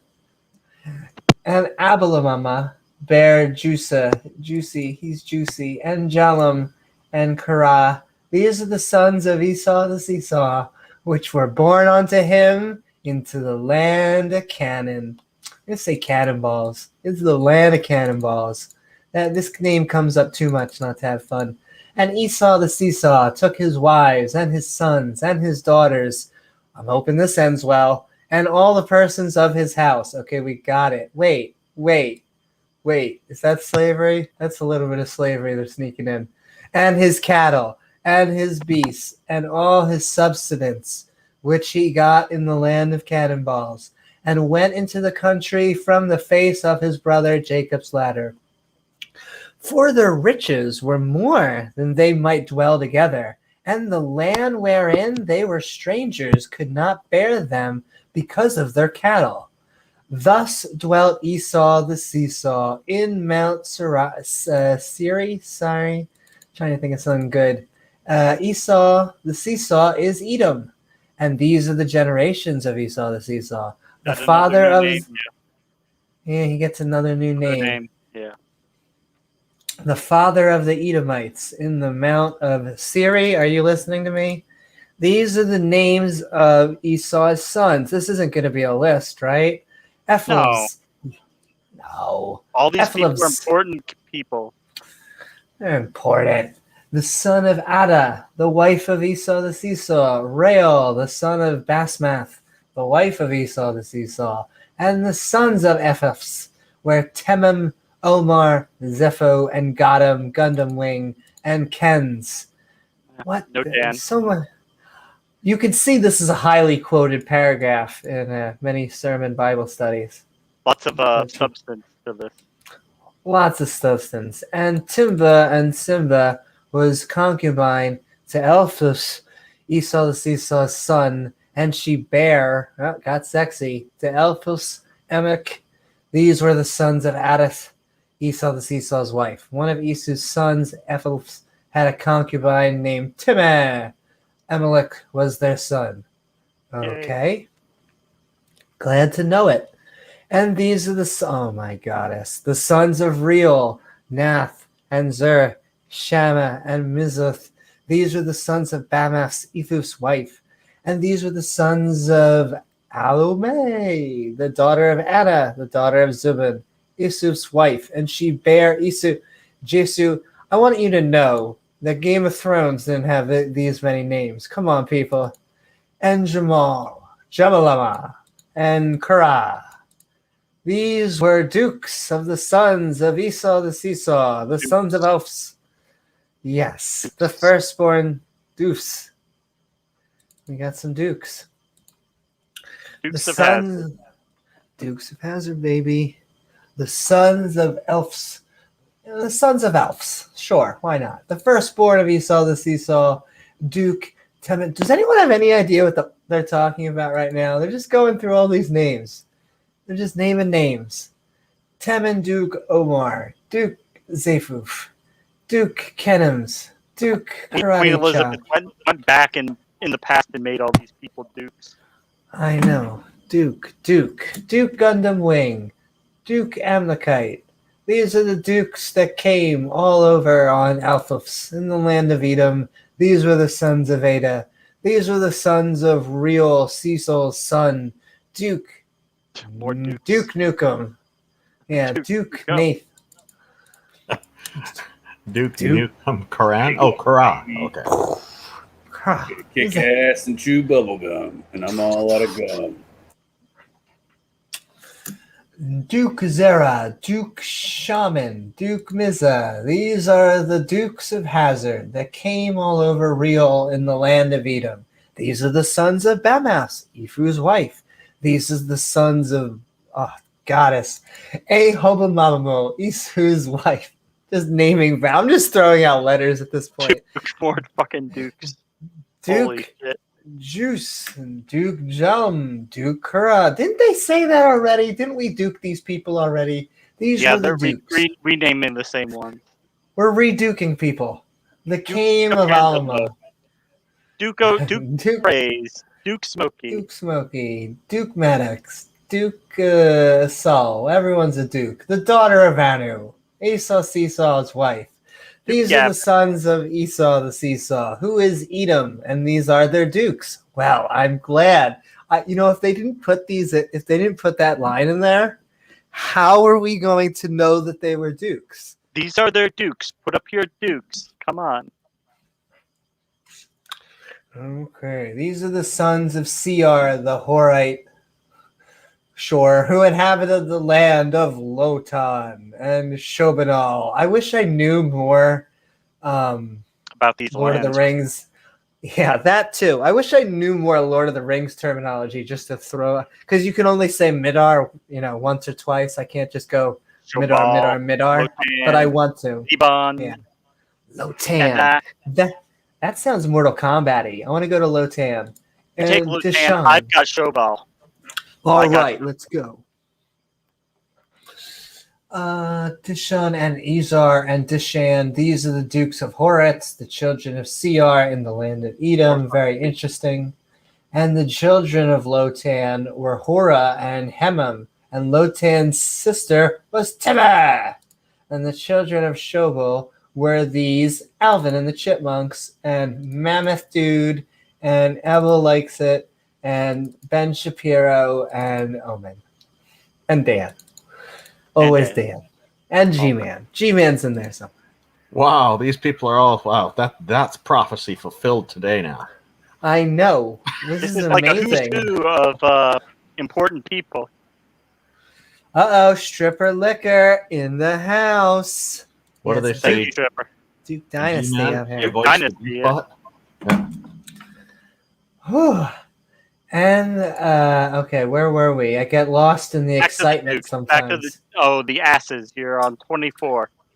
The asses. 24. Oh, here we go. Excitement. And these are the children of Zibun, both Ajah and Anna. And this was the Anna that found the mules in the wilderness, the same wilderness from RuneScape. As he fed the asses, don't we all eventually get down on our knees and feed the asses of Zibun, his father? Well, that escalated. Yeah, that's that's okay. And the children of Anna were these Dishon and Abimam, the daughter of Anna, and these were the children of Dishon and Hamdan and Ishtan and Lothar and Sharon. Why do these almost sound like names of cheeses? So many random names, and I want to know why, like the biblical literalists or the metaphoricalists. Probably some cheeses named after some of them. What the hell is the point of this narrative? The mushrooms. It's got to be the mushrooms. It's the mushrooms. It's definitely the mushrooms. The children of Ezar. I feel like we need some more dukes. Do we have some more dukes, Amy? Come on. I know. Honestly, there aren't enough dukes in here. It's been three lines since there was a duke. Do we have another duke? Yeah, I think I'm gonna. Every once in a while, we have a different drinking game. Originally, we had my begatting drinking game. I'm about to have a Duke drinking game, but it's once again, if you go to the hospital, please blame the Bible. Say the Bible sent you here. Sue God. Sue God. Exactly. For alimony and everything else. Okay, well, we were on. Then he'll have to show up in court. 28. I know, and if he doesn't show up in court, does that mean they have to send out a warrant for God? Depends on what he gets accused of, I suppose. The children of Dishan are these: Utz potato chips, Aran Ra. Oh my God! They'll take all on a Dishan of what kind of dish? Is it stained glass or something? All on stained glass. Ooze. Ooze. No. I consider this Utz potato chips, but I'll take it. And Aran. Aran's back here because he's about to take names. He's about to kick ass and take names. Maybe he'll be the next to laugh at Yahweh's face. I really like that. We only had one woman to laugh at Yahweh the whole time. That was Sarah, right? Yeah, that was Sarah. That was Sarah. Good times. All right. And where I think she died. She died. By the way, I just went and counted how many books in the Old Testament the Skeptic's Annotated Bible acknowledges as having good stuff in them. There's 19. I think there's more past than that, but it is low. How many dukes on this page? Do Control F and see how many. Where is it? Normally a ton. It's 43. 43 dukes. Okay. All right. 43 That's a lot of dukes. A lot of dukes. And I'm sorry. See, what that were would be a lot of. That would be a lot of shots if you were doing your drinking. A lot of shots. Were we? How far down were we? Way down. Go. Like 37. No one died yet. Hold on. Oh, 20 if I count the Apocrypha. We read the Wilderness. I think we're Duke, and the kings reigned in the land. And and Bela, the son of Beor. Oh wait, here they reigned in, and these are the kings that reigned in the land of Edom. Before there reigned any king over the children of Israel, there was the one ring. No. Okay. Beor, Different didn't book. he hang around with Winnie the Pooh? Yes, he did. Yes, he did. He was a duke too. I was actually Okay. sure Winnie the Pooh actually was controller of the original ring. I think that's how that works. Okay. This I want number to see 32 that. looks like more that names. crossover. This number 32 looks And more the like rap- these names again. Yeah. Cheese names. Cheese names. Oh, yeah. Bella, Edom. Edom. And Bela, the son of Beor, reigned in Edom in the name of Dinababa? And Bela died. That happened suddenly. I like how just he died. How'd he die? Don't care. And Jacob, the son of Zerah of Bozrah, reigned in the stead. It would be funny if they were like, and Bela died. He died on a chicken bone, stuck in the throat. Sucks to be him. Okay. And Joab died. He got pushed off a barn. Sucks to be him. You know what I think must have happened here? What do you think must have happened here? I think what happened is that they kind of got some kind of writer's block, so they plagiarized from the obituaries for a bit. It does seem like they were just like run out of names. Random names. Yeah, Yeah, random names. names. Random name generator. I would say if this was a chapter, I don't know if it would quite make a Hollywood script. The excitement isn't as pulse pounding as other chapters. Oh wait, I shouldn't speak too soon. Looks like someone's about to be smoten. And Joab died, and Husham of the land and Tamagotchi resigned in his stead. And Husham died, and Hadad, the son of Bedazzled, who smote Midian. We're back into Final Fantasy VII. In the field of Moab, reigned in his stead, and the name of his city was Avith. And Hoded died. Wow, Aw. everyone just is. Look at this. He Look died. at this. And That's Bela fun. died, and Joab died, and Husham died, and Hoded died, and Salem died, and Soab died. What the is going on? I mean, what about the people they're not saying died? Are they still alive? Because they've had this like 100 names here. Most of them, they didn't say died. Yes. They live forever. They're still alive. Got it. In the son of Son, who smote Midian in the son of Moab, reigned in his stead with the name city of Avith. And Hadad died. And Salam Rushdie, hey Salam, how you doing? Yeah. Of Mazgarath reigned in his stead. I can just picture the writers. They're like, okay. Did we leave anybody out of this list of people who died? Because people in the future, they might think those people are still alive. Another writer looks at them and goes, well, we didn't mention you yet. There you go. He gets. Wouldn't you hate to be the one guy who didn't get included on the list? Like you're just looking there next to all your brothers and sisters, and you're like, "Hey, Isaac, it's funny you're writing that old. It's not. You're calling it the Old Testament. That's a weird name for it, but okay. Yeah. But while you're writing it, it seems like you missed me. You had."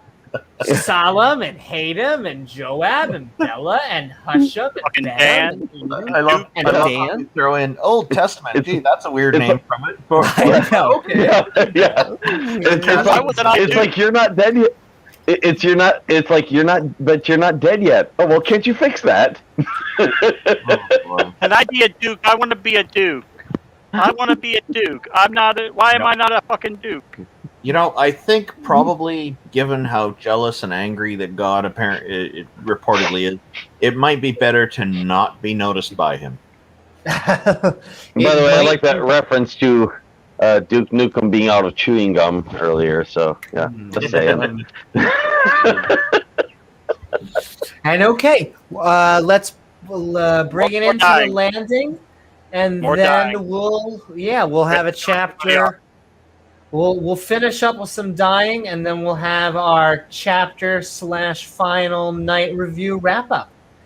All right, and Solomon Rushdie died. Oh, poor Saul. And Saul, no, not Saul. Better call Saul and Saul for Rehoboth Rehoboth. Beach. Yeah, for by Rehoboth. Don't worry, they'll change his name later. He'll be okay. I'm sure Saul will be fine. Saul will be good.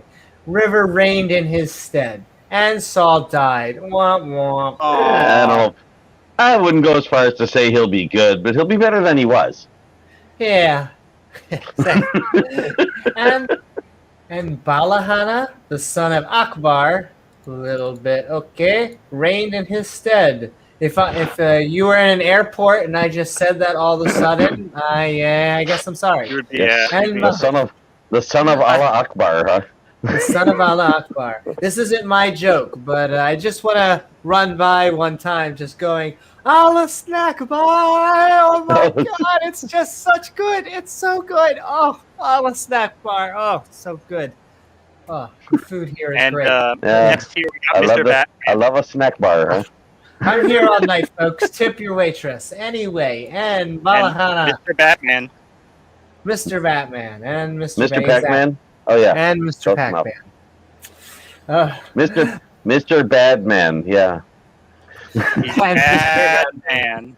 He's a bad man. The And Balahana, the son of Akbar, died, and Hadar reigned in his stead. And the name of the city was Paul. No, it was Paul. But it would have been funnier if it was Paul. That's important information there. Write that name down. Paul. That's an important city. That is a Hawaiian word for finished. Okay. I'm gonna go with Paul anyway. And his wife's name was Megatron. Daughter. Actually, I should correct myself. I'm not sure it's Hawaiian. It might be Hawaiian Pidgin. Yeah, not sure if it's Hawaiian language or Hawaiian Pidgin, but it is a local word used to mean finished at any rate. And that's okay. I'm pretty sure it's not Paul either. The daughter of Mesostorm. But they pronounce it Pau. I think it's actually a Hawaiian word. And these are the names of the dukes that came of Esau the Seesaw, according to their families. Back to Duke. Case solved. After their places by their names, Duke Timur, Duke Alvin, and Duke Jeff, and Duke Jeff. That would have been funnier. Jetheth, and Duke Alamalapia, Duke Ella, Duke Pinon, Duke Kanans, Duke Kanye West, Duke Temin, Duke Mibzar, Duke Magdil, Duke Aram.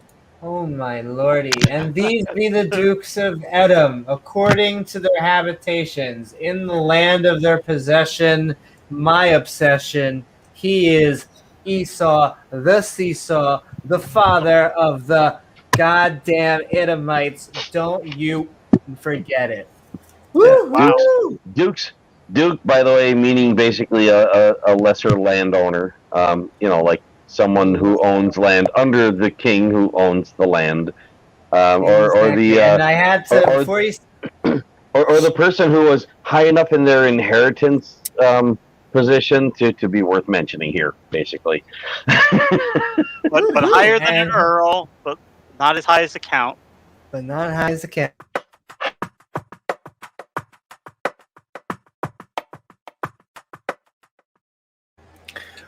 Woohoo! And okay. Well, wasn't the count involved in that? Like one Duke. Yes, yes, absolutely. Duke of Earl. Yeah, that too. Yes, got to include that one in the list. Why ain't that one in there?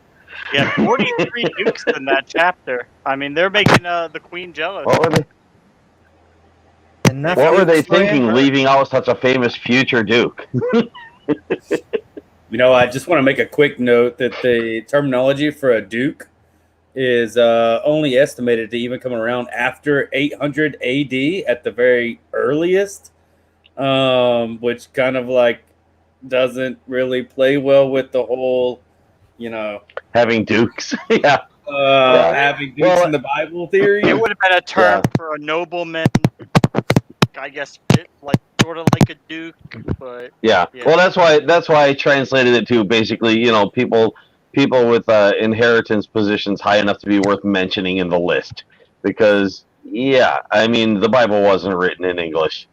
Well, they listed a lot of people there. I don't think they were all worthy of being listed, but they were. And exactly what a duke means can vary from country to country as well, because it's a title of sorts. Now, do these people actually have titles that got translated to duke? I don't know, but I kind of doubt it. Like I said, I think it was just a matter of like, these were important peoples. It's like there's this important person and this important person, and we got to list these important people because otherwise they're going to feel left out. Really difficult to know thousands of years later. It's really difficult to know because like even early translations aren't going to have a name for duke. So it's definitely a later addition to the Bible. Yeah, one of the shortcuts for that sort of thing is to pick one of the literal translations of the Bible and see what a so-called literal translation of the Bible says, because those are usually much closer to word for word than other translations. But this is the King James version, which is kind of the best version. Which is very, very far from word for word. Well, Ken Hovind would debate you on that one. You should debate him on that next on the King James Bible. He loves that. Dude, I'd like to take that debate. That's an easy one. Debate Ken Hovind on the Bible, King James versus any other. I would destroy anybody on that shit. Thor versus Yahweh, or Odin. Odin versus Yahweh. That'd be a fun fight. Do you guys have any like holy text in paganism in your version of it? Do you guys have any holy texts like comparable to the Bible? No, the Christians burn most of that stuff, man. Oh, and honestly, a lot of the Norse burned their own stuff too when they started integrating with the Catholics and Christians. When all the Viking crusade type stuff was going on, and they started converting over, they burned their own stuff as well. So there's a lot we don't know about their early mythology. Yeah, a lot of the primary stuff we have is actually written by Christians who befriended pagans, and then before that, we just have a lot of history, right? We have a lot of historical evidence, historical archaeology, to show proof that what was before, all the raiding and stuff predates everything that most people think about Norse paganism, because all anybody thinks about is Vikings raiding churches and blah, blah, blah, blah, It's pretty mainstream. Yeah, it's very mainstream stuff. Nobody thinks about what came before all that. or the fact that the only reason they were even there in all actuality was just to find more land to farm. I mean, that's what it's about, resources, land. Yeah, but by the way, if I can recommend a particular literal translation of the Bible, the Young's literal translation, I think, is probably the oldest of them, or among the oldest of them. That's the one that I've always gone to for that sort of a shortcut. If you want to, get a quick look at a pretty close literal translation. Of course, you can also look in concordances and Bible dictionaries and things like that and get some hints as to the meanings of the original words, and run searches for like different ways that a particular word in the original language was used in different verses to get a better idea of what the word actually meant back then, as far as we can tell. I mean, it's in the case of the Hebrew that the Hebrew written parts of the Bible are written in, it's that's really a dead language. Modern Hebrew is a revived language, so there's always going to be some ambiguity as to what the words really meant back then. There's a lot we don't really know about the original. Yeah, that's true. Yeah. That is true. I mean, yeah. Amy, what do we got coming up next time? Are you previewing our next Bible study? So looks like the famous Technicolor Dreamcoat chapter is coming up next, and after that we will be moving into the end of Genesis. We'll be moving past Genesis into our second chapter, Exodus. How many chapters in Genesis? It's actually 50. I thought it was 30, but it's 50. And we're on 30. You were off by a few. We're on 37. Or what did I say? I thought it was 40 and it was 50. Yeah. And They snuck 10 in there. I mean, this last chapter we could have essentially cut out. It was pretty meaningless. All these chapters, I didn't know Aside from whether the we Duke. should include it on here or now, but I figured we might as well eat our veggies. I mean, aside from all the Dukes, I mean, we wouldn't be complete without it. But And so, yeah, I would like to advertise there's going to be, along with our Bible studies, we're going to have a few more awesome upcoming podcasts. I want to have one on consciousness, which is as dear to my heart as I think the transgender topic was yesterday. I think it's dear to everyone's heart. I think everyone seems to have a decent feel for consciousness. So we'll get people on there, and I want to have my say, and so I'll give my presentation. And yeah, we also want to have more fun debates. And if anyone has a good topic to bring up, they can always send it to me at email at amynewman.media. And yeah, I'm going to say, if anyone has any final thoughts, Jesus, you with us? Say what you want, and then if you could mute yourself, and then when everyone is finally muted, I will end the show. So Is Jesus with us? Jesus is? Are you still here? I want to say, are you still here? I'm still queer. He's just admiring the purple hair. That's all he's admiring doing, the purple admiring hair. it Right. from And I love to show off my breasts. A common thing. Shout out to the Atheist Experience. Woo! That's a great show. Yeah. It's what I think really got me, snowballed me. You know, you just start listening to it lightly, and then it gets into your head. Now I'm here. It's an institution. I had notes written down. If nobody else wants to go first. Yes, in fact, so exactly. So KOC champ, say what you want, and then when you're done, mute yourself, and then we'll head on. We'll head to the next person. Have anything to close with? But, Yep. So closing. Randolph. A few notes that I wrote down while you were reading were that Esau had wives, and that was something that Jesus never really took back.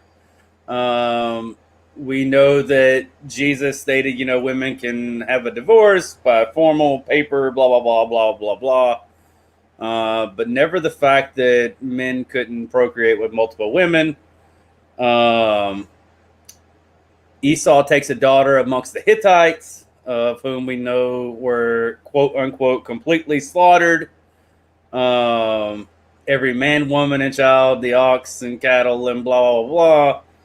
Because apparently, as the Catholic-produced Christian state, the Hittites were nasty, barbaric, crazy people. Also, the Hittites have never been found historically to even exist. Yeah, after they're not around to defend themselves, they were nasty, crazy people. Even though they were never even historically proven to even ever exist. They wiped out every stone and piece of rubble they ever created too. I don't know. Isn't it kind of sad and pathetic though if they've got to make up a whole people to have genocide on in a story? Yeah, I thought that was a really strange thing that came to mind to me whenever I was going through all of my studies with theology and stuff. So. I mean, you could say at least it's better than a real genocide to make one up, but it's still. I would agree. Yeah, but I'm just saying, they thought it was such a praiseworthy thing to commit genocide. They're like, well, we haven't, we haven't done enough genocide. We're gonna have to make someone up and write that we, genocided them because, Otherwise, we're gonna look bad. As you would, yeah. The last thing was that I really like to know why the name Saul is so important in the Bible. That, at least to me, I can think of 4 different major people in the Bible named Saul. Or at least named Saul and then changed to something else later on, blah, blah, blah. But there's at least 4 prevalent people named Saul in the Bible. And I don't really have an answer for why we needed 4 different Sauls. And that was it. So probably just a name parents like. So thank you, KOC Champ. And who wants to go next? Randolph? I'm just still kind of find it bizarre with all those names of deaths. It's just read like an obituary. That's just seems so random. So random, mind-numbing. Oh. Meaningless, yet so profound. So profoundly meaningless. It's filler. Yeah. I'm thinking somebody should do like an episode, a whole episode on like the good stuff in the Old Testament and then another one on the good stuff in the New Testament. Just because, just straight out of the Skeptics Annotated Bible, since they were nice enough to mark which chapters actually have good stuff and which ones don't. Doesn't the Jefferson Bible already do that? Not really. What it basically did is took out the supernatural stuff and things like that. The hard to believe stuff, as opposed to the bad stuff. The bad stuff, as I understand it, was still in there. But just because we atheists tend to not speak a lot about the good stuff, and a lot of theists get the idea that we don't realize there's good stuff in there. It might make sense to do. I mean, if Amy's interested in doing it on her channel, I thought I'd bring it up here first, so that's an option. If not, I might just do it on my own channel, so somebody has done it. Absolutely. Either way. If we don't beat you to it, yeah. And if we both end up doing it, no big deal. I mean, but yeah, like I said, I wanted to bring it up here first, and if you guys want to, collaborate on it, we can do that. Or if you just want to go ahead and do it, just let me know, and I'll let you do it first. And if I decide to do it anyway, I might still go ahead and do that. But I just figure somebody should do it. It should probably be done once, and it's a small enough list. You could probably do the whole thing in one episode. And yeah, Donald, while you're talking, what's your final thoughts? What are your final thoughts on what we just read? I don't think I've really got anything to add. Yeah, it was, in my opinion, neither does the Bible. kind of a waste of time. But it was there, and we went through it, and hopefully, hopefully we poked fun at it enough that some people out there who think it has to be taken seriously will stop and think twice about that, because I mean, the Bible says God is not mocked. Well, if they really think this is the word of God, since we're mocking it, obviously it can't be God then. Yeah. That's true. Praise I Am, and John Maddox are up right now thinking about the Dukes in this chapter. It's very meaningful to them. Dukes. I mean, if God is not mocked, then whatever we're mocking obviously isn't God. So, yeah. Mock Yahweh all you want. Apparently, he's just not God. I love that. I love that line, because that's the kind of line that a supervillain says right before he gets defeated. I will not be mocked. Yeah. Or I will not be defeated right before he gets defeated. Yeah, exactly. It's a Dragon Ball Z line. But okay, whatever. Yahweh's gonna do what he does. Like the Pope, you will not mock the Catholic Church. As they're and RICO violation. And Donald, I thought you were confused. Not confused. I think she was. I think it was Haley that said she didn't have to read the whole Bible, and Andrew was telling her that. Yes, and so Andrew says, Donald, your senior guy said you should read the Bible. It wasn't directed at you. I was saying that to Haley. Yeah. Yes, and Jared, I knew that wasn't directed at me. I hadn't meant to imply that I thought it was. Sorry if I did. Okay. Well, okay, guys. Aunt Cher is always great. She's always in our stream. Oh, I love Aunt Cher. Yeah, she's always here.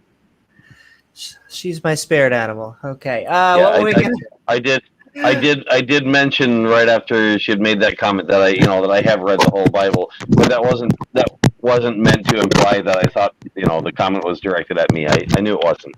And I haven't read the whole Bible, but we're going to by the end of this. And so with that, it's going to be James W. and Jesus is. Jesus, are you still here? If you are, I want to give you another shot. Do you have any thoughts? And you don't have to have. I don't know if he has himself muted or you guys have muted, but I'm seeing him. Oh, let's see if I'll unmute. I feel might have stepped away from the computer. Possibility. It says can't unmute because the guest chose to mute themselves. Okay, well there you go. Okay, James, you're gonna get you're the last one. I think we've said about all that needs to be said about this one. Just really excited about this next chapter with the Technicolor Rainbow Dream Coat. That's going to be exciting. We're going to get to some slavery. Yeah. All yes. right. The gay flag coat. The gay flag coat. We're going to get to some slavery that didn't happen, and Exodus also didn't happen. Thank James W, KOC Champ, Donald, Randolph, Haley, Jesus is, Robert, Doorknob, Stripper, Liquor, Titan, Titan, Uranus, Doc, Jamie, Aunt Jur, The God That Never Came, Tony D, and who just joined us, Micro Raptor. I hope you all had a great time on Skeptic Bible Study, episode 9, 99 Problems, where we learned that maybe we shouldn't cut our foreskins off in a deal for women. I hope you all had a great time and keep being skeptical. Read up on the Dukes. It's all about the Dukes. All about the Dukes, baby.